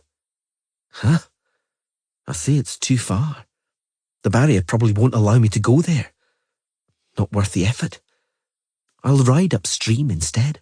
I haven't ridden there yet. Kelpie neighed, tossed her head, and broke into a hard run. She wouldn't let herself be turned. Instead, she trotted hard towards the hill. Ciri was so dumbstruck that for a moment she didn't react and let the mare run. Only a moment later did she yell and tug at the reins. The result was that Kelpie reared up, kicked, jerked her rump, and galloped away, continuing in the same direction. Ciri didn't stop her, didn't try to control her. She was utterly amazed. But she knew Kelpie too well. The mare could be disobedient, but not to this extent. Behaviour like this must mean something. Kelpie slowed to a trot. She continued straight ahead towards the hill topped with the cromlech. More or less a furlong, Ciri thought. At any moment the barrier will come down. The mare ran into the stone circle amidst crowded, moss-covered and lopsided monoliths growing out of a thicket of thorny brambles, and stopped dead. The only thing Kelpie moved was her ears, which she pricked up attentively. Ciri tried to rein her around and then set off, without success. Were it not for the blood vessels throbbing on Kelpie's neck, Ciri would have sworn she was sitting not on a horse, but on a statue. Suddenly, something touched her back. Something sharp, something that penetrated her clothing and pricked painfully. She didn't have time to turn around. Then, a ruddy-coloured unicorn emerged from behind the rocks without the slightest noise and thrust its horn under her arm, hard, roughly. She felt a trickle of blood running down her side. Yet another unicorn emerged from the other side. This one was completely white, from the tips of its ears to the end of its tail. Only its nostrils were pink, and its eyes were black. The white unicorn approached, and slowly, very slowly, placed its head in her lap. The excitement was so powerful, Ciri moaned. "I've grown," resounded in her head. "I've grown, Star-Eye. Back then in the desert, I didn't know how to behave. Now I know." "Little horse," she moaned, still almost hanging from the two horns piercing her. "My name is a Huaraquax. Do you remember me, Star-Eye? Do you remember treating me, saving me?" He stepped back and turned around. She saw the mark of a scar on his leg. She recognized him, remembered. "Little horse, it's you. But your coat was a different colour. I've grown up." In her head came a sudden confusion. Whispers, voices, cries, and neighing. The horns withdrew. She noticed that the second unicorn, the one behind her back, was dappled blue-grey. "The elders are learning you, Star-Eye. They are learning you through me. Just a moment longer, and they'll be able to talk by themselves. They'll tell you themselves what they want from you." The cacophony in Ciri's head burst in an eruption of savage tumult and almost immediately abated, before it flowed into a stream of comprehensible and clear thoughts. "We want to help you escape, Star-Eye." She was silent, though her heart pounded hard in her chest. "Where is the tremendous joy? Where are the thanks?" "And why?" she asked aggressively. "This desire to help me all of a sudden? Do you love me so much?" We don't love you at all. But this is not your world. This is no place for you. You cannot stay here. We don't want you to stay. She clenched her teeth. Although excited by the prospect, she shook her head. Little Horse, Ihuaraquax, pricked up his ears, pawed the ground with a hoof, and glanced at her with his black eye. The ruddy unicorn stamped so hard the ground shook and twisted its horn menacingly. It snorted angrily, and Ciri understood. You don't trust us. I don't, she confessed cheerfully. Everybody here is playing a game of their own and trying to exploit me and my ignorance. Why exactly should I trust you? There's clearly no love lost between you and the elves. I saw for myself on the step how there was almost a fight. I can easily assume you want to use me to annoy them. I'm not fond of them either. After all, they've imprisoned me and are forcing me to do something I don't want to do at all. But I won't allow myself to be taken advantage of. The ruddy unicorn shook his head, and his horn made a threatening movement again. The blue-grey one neighed. Ciri's head thundered like the inside of a well, and the thought she picked up was unpleasant. Aha! She cried. You're just like them. Either subservience and obedience, or death. I'm not afraid, and I won't let myself be abused. She felt confusion and chaos in her head again. It was some time before a clear thought emerged. It's good, Star-Eye, that you don't like being taken advantage of. That is precisely what concerns us. That is precisely what we want to guarantee to you, to ourselves, and to the whole world, to all worlds. I don't understand. You are a dangerous weapon, a fell weapon. We can't allow that weapon to fall into the hands of the Elder King, the Fox, or the Sparrowhawk. Who? She stammered. Ah, the Elder King is old, but the Fox and the Sparrowhawk cannot seize power over Ardgate, the gateway to the worlds. They captured it once. They lost it once. Now they can do nothing more than wander, roam among the worlds, taking tiny steps, alone, like spectres, powerless. The Fox to Tir Nabea Araina, the Sparrowhawk and his horsemen around the spiral. They can go no further.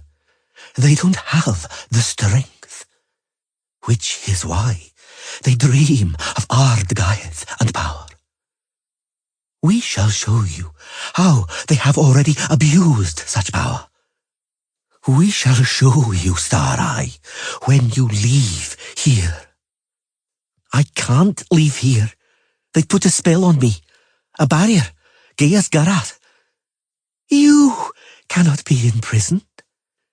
You are now master of the worlds. Like hell. I don't have any natural talent. I can't control anything. And I relinquished the power in the desert a year ago. Little Horse was a witness. In the desert, you relinquished conjuring. The power you have in your blood cannot be relinquished. You still have it. We shall teach you how to use it. And isn't it perhaps, she shouted, that you want to capture that power? This power of the worlds that I reputedly have? It is not. We do not have to capture that power, for we have always had it.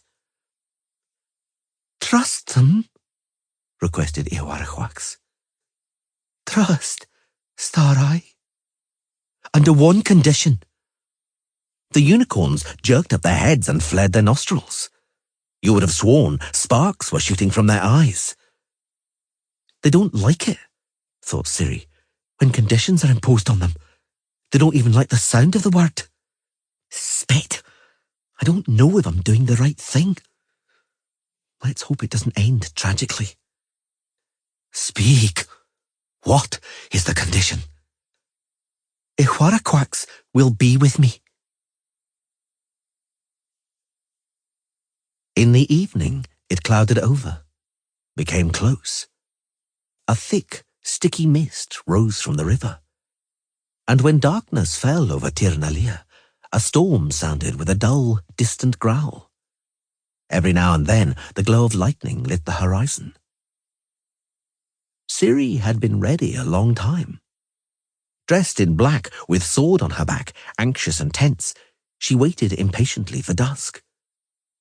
She passed quietly through the empty vestibule, stole through the colonnade and onto the terrace. The river Easnar sparkled in the darkness, willows soft. Distant thunder rolled across the sky.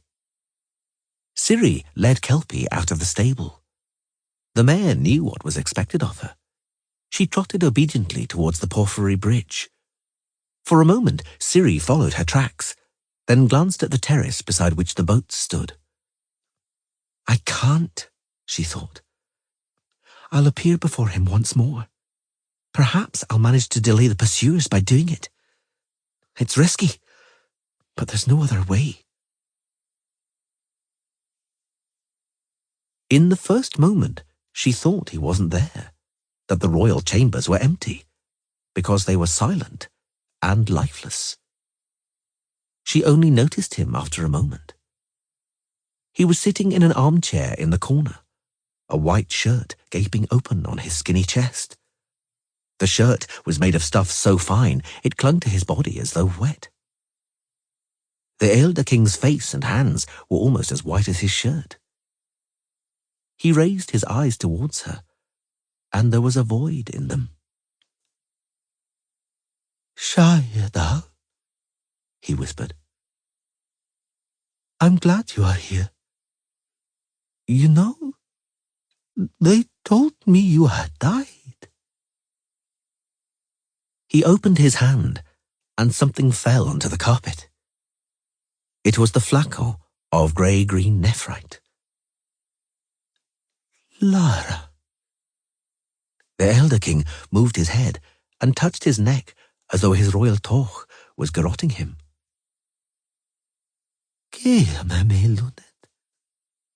Come to me, daughter.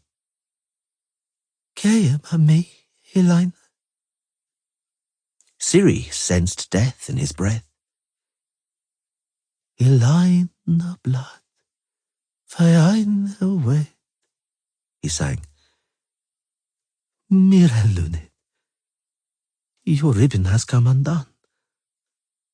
Allow me. He tried to lift his hand, but he was unable to. He sighed deeply, raised his hand abruptly, and looked her in the eyes. This time, lucidly. Cirael, he said. Lochlet, you are indeed destiny, O Lady of the Lake. Mine, too, as it transpires. Vaes theraeth epagian, he said a moment later, and Ciri observed with dread that his words and movements had begun to slow down horribly. But, he finished with a sigh, it's good that something is beginning. They heard a long drawn-out peal of thunder outside the window. The storm was still far away, but it was approaching fast.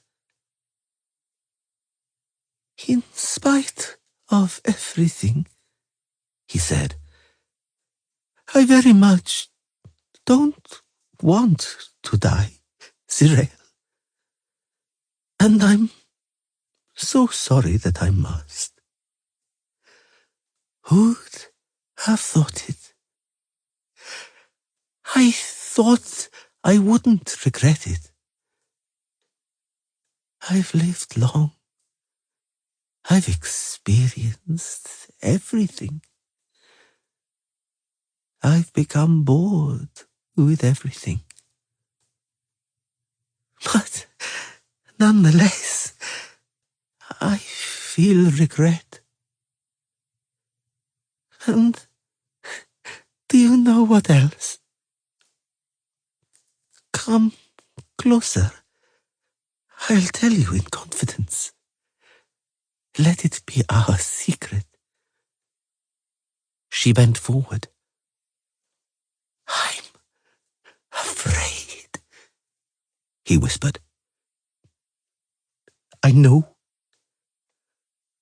Are you with me? Yes, I am. Vile Lunette. Farewell, O Altar King.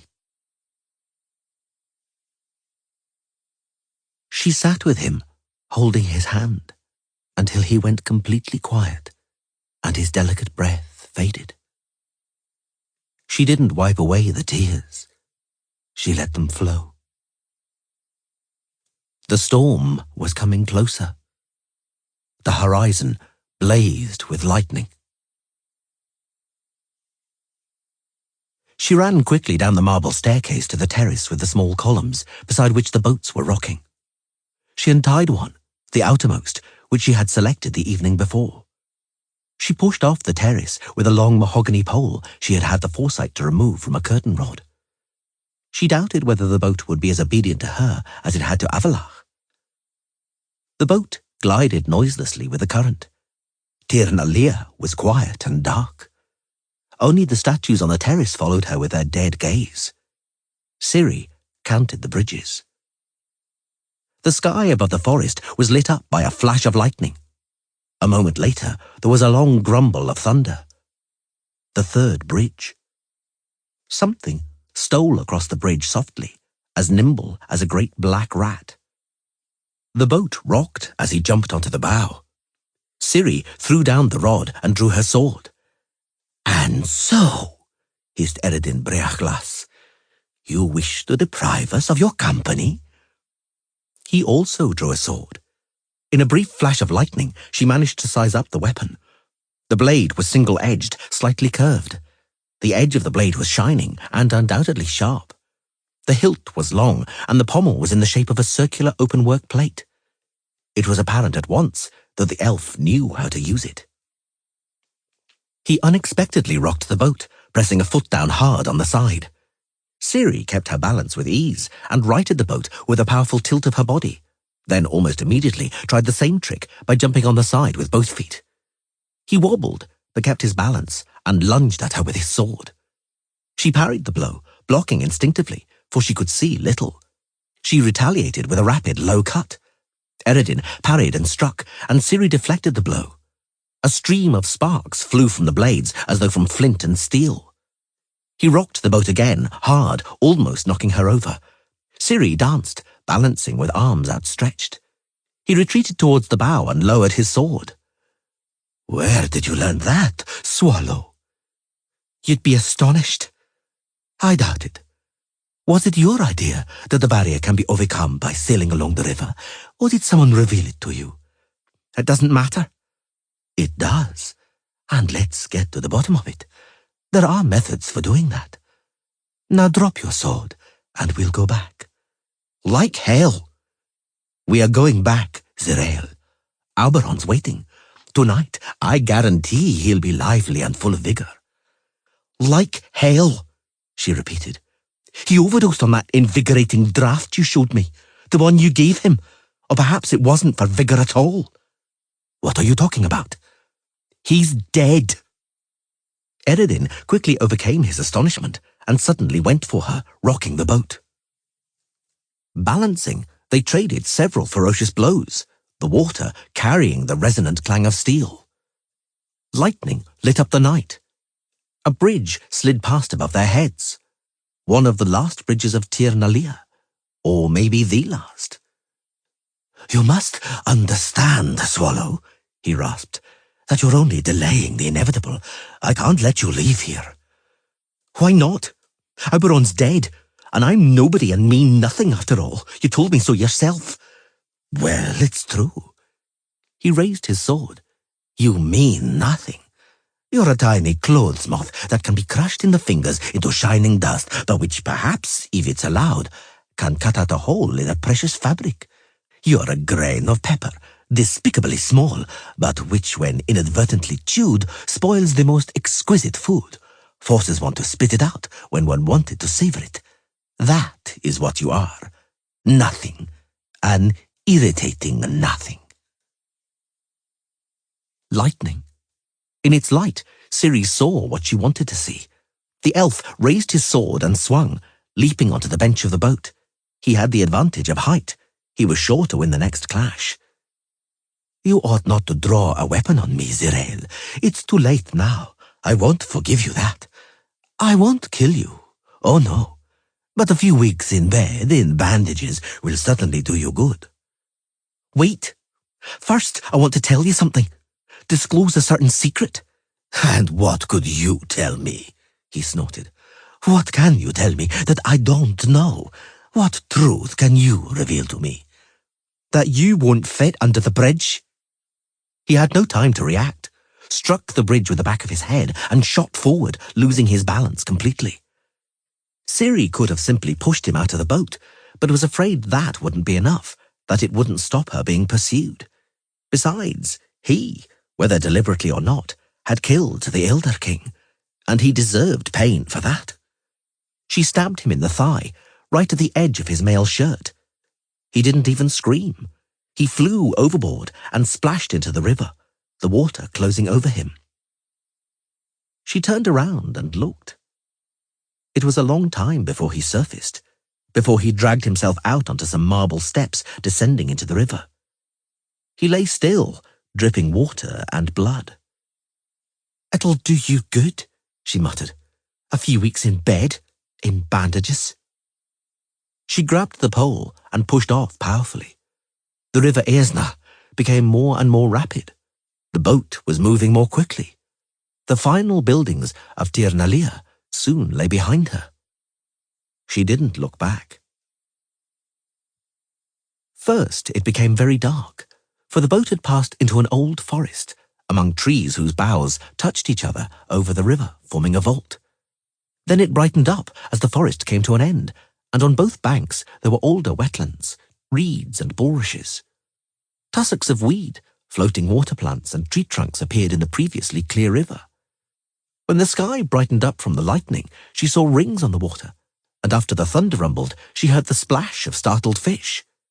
Something was splashing and plopping, squelching and smacking its lips. Several times, not far from the boat, she saw large glowing eyes. Several times the boat shuddered upon hitting something large and alive. Not everything here is beautiful. For the unaccustomed, this world means death. She repeated the words of Eredin in her mind. The river broadened considerably, spreading out wide. Islands and channels appeared. She let the boat float randomly wherever the current took her. But she began to worry. What would happen if she made a mistake and took the wrong branch? She had barely thought that when the neighing of Kelpie and a strong mental signal from the unicorn came from the rushes by the bank. It's you, little horse. Hurry, Star-Eye. Follow me.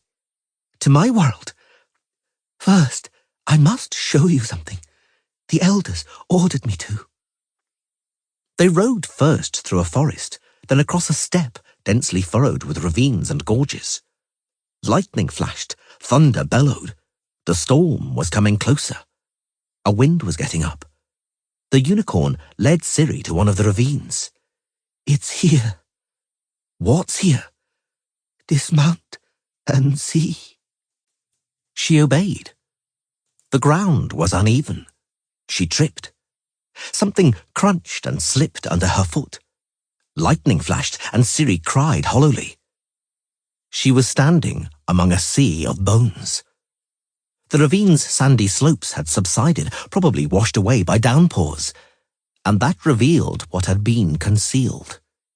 A burial ground, a boneyard, a huge heap of bones. Shin bones, hip bones, ribs and thigh bones, and skulls. She picked up one of them. The lightning flashed and Ciri screamed. She understood whose remains they were.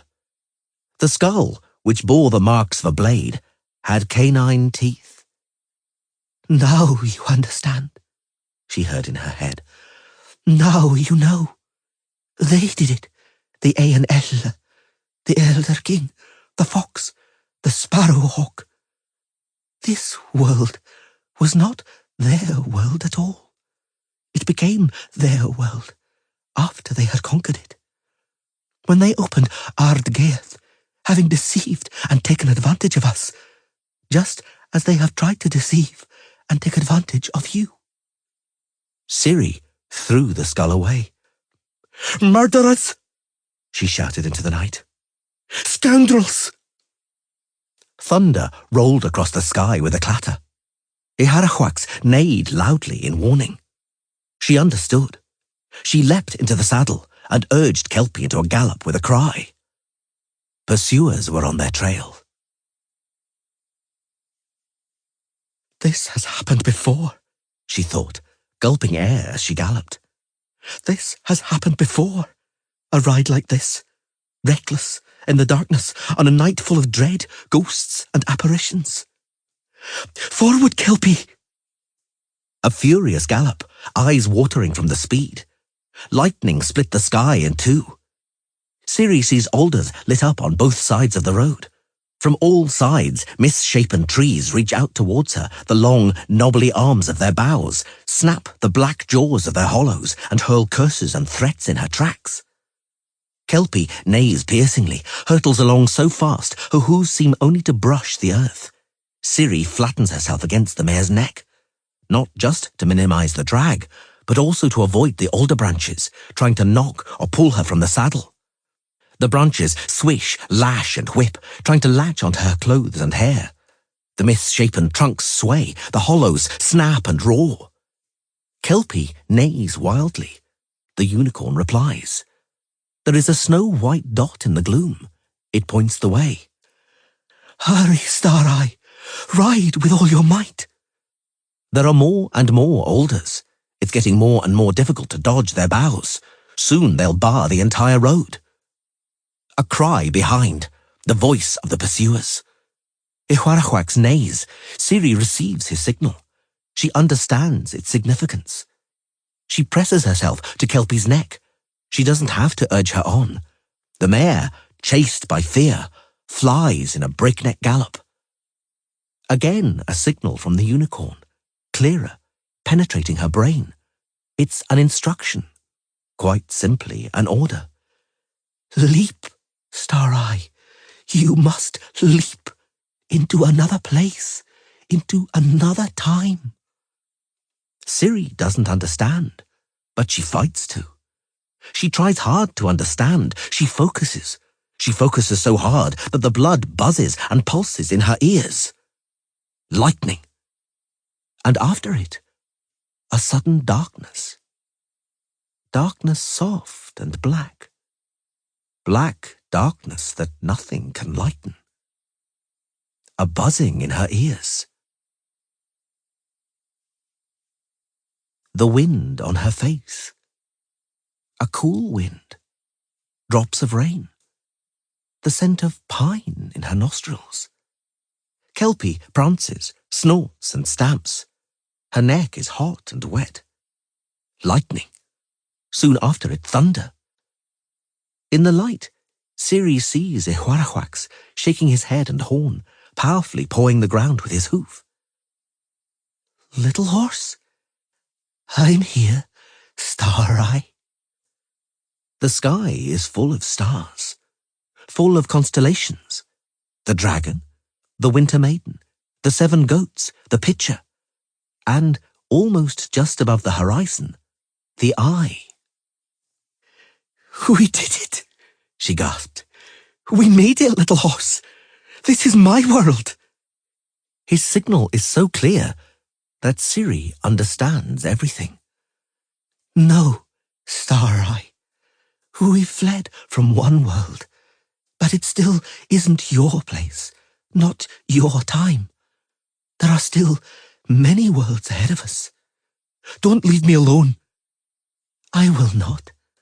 I am in debt to you. I must pay it off, entirely." Along with the growing wind, the sky darkens from the west.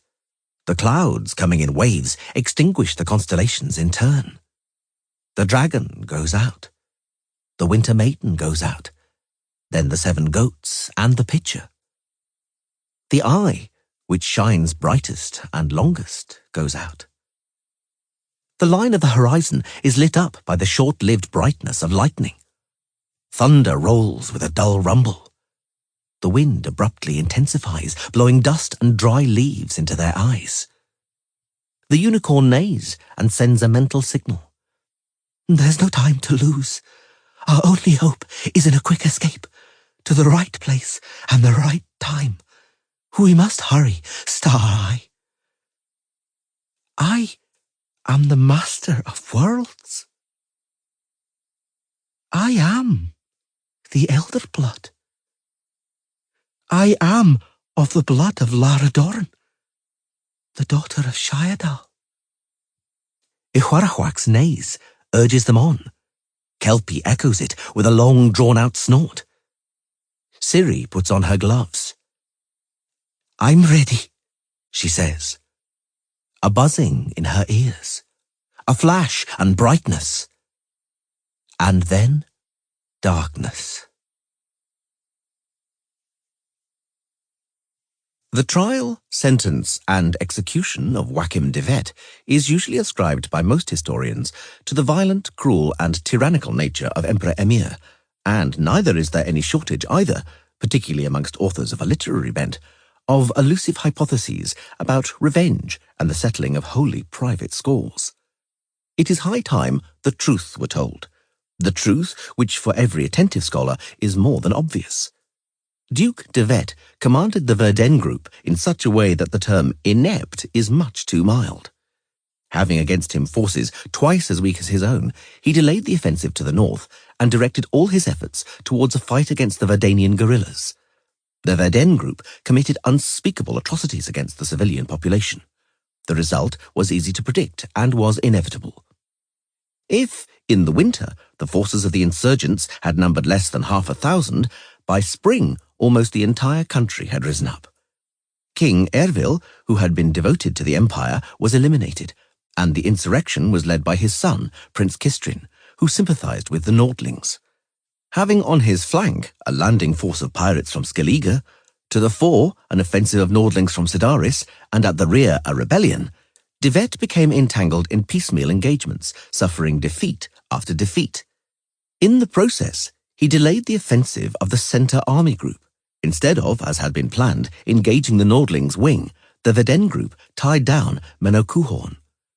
The Nordlings immediately exploited the situation and went on the counterattack, breaking through the encirclement near Maena and Maribor, and thwarting the chances of those vital forts being swiftly captured a second time. The ineptitude and stupidity of de Wet also had a psychological significance. The myth of Nilfgaard's invincibility was broken. Scores of volunteers began to flock to the army of the Nordlings. Restif de Montelon, The Northern Wars, Myths, Lies, and Half-Truths.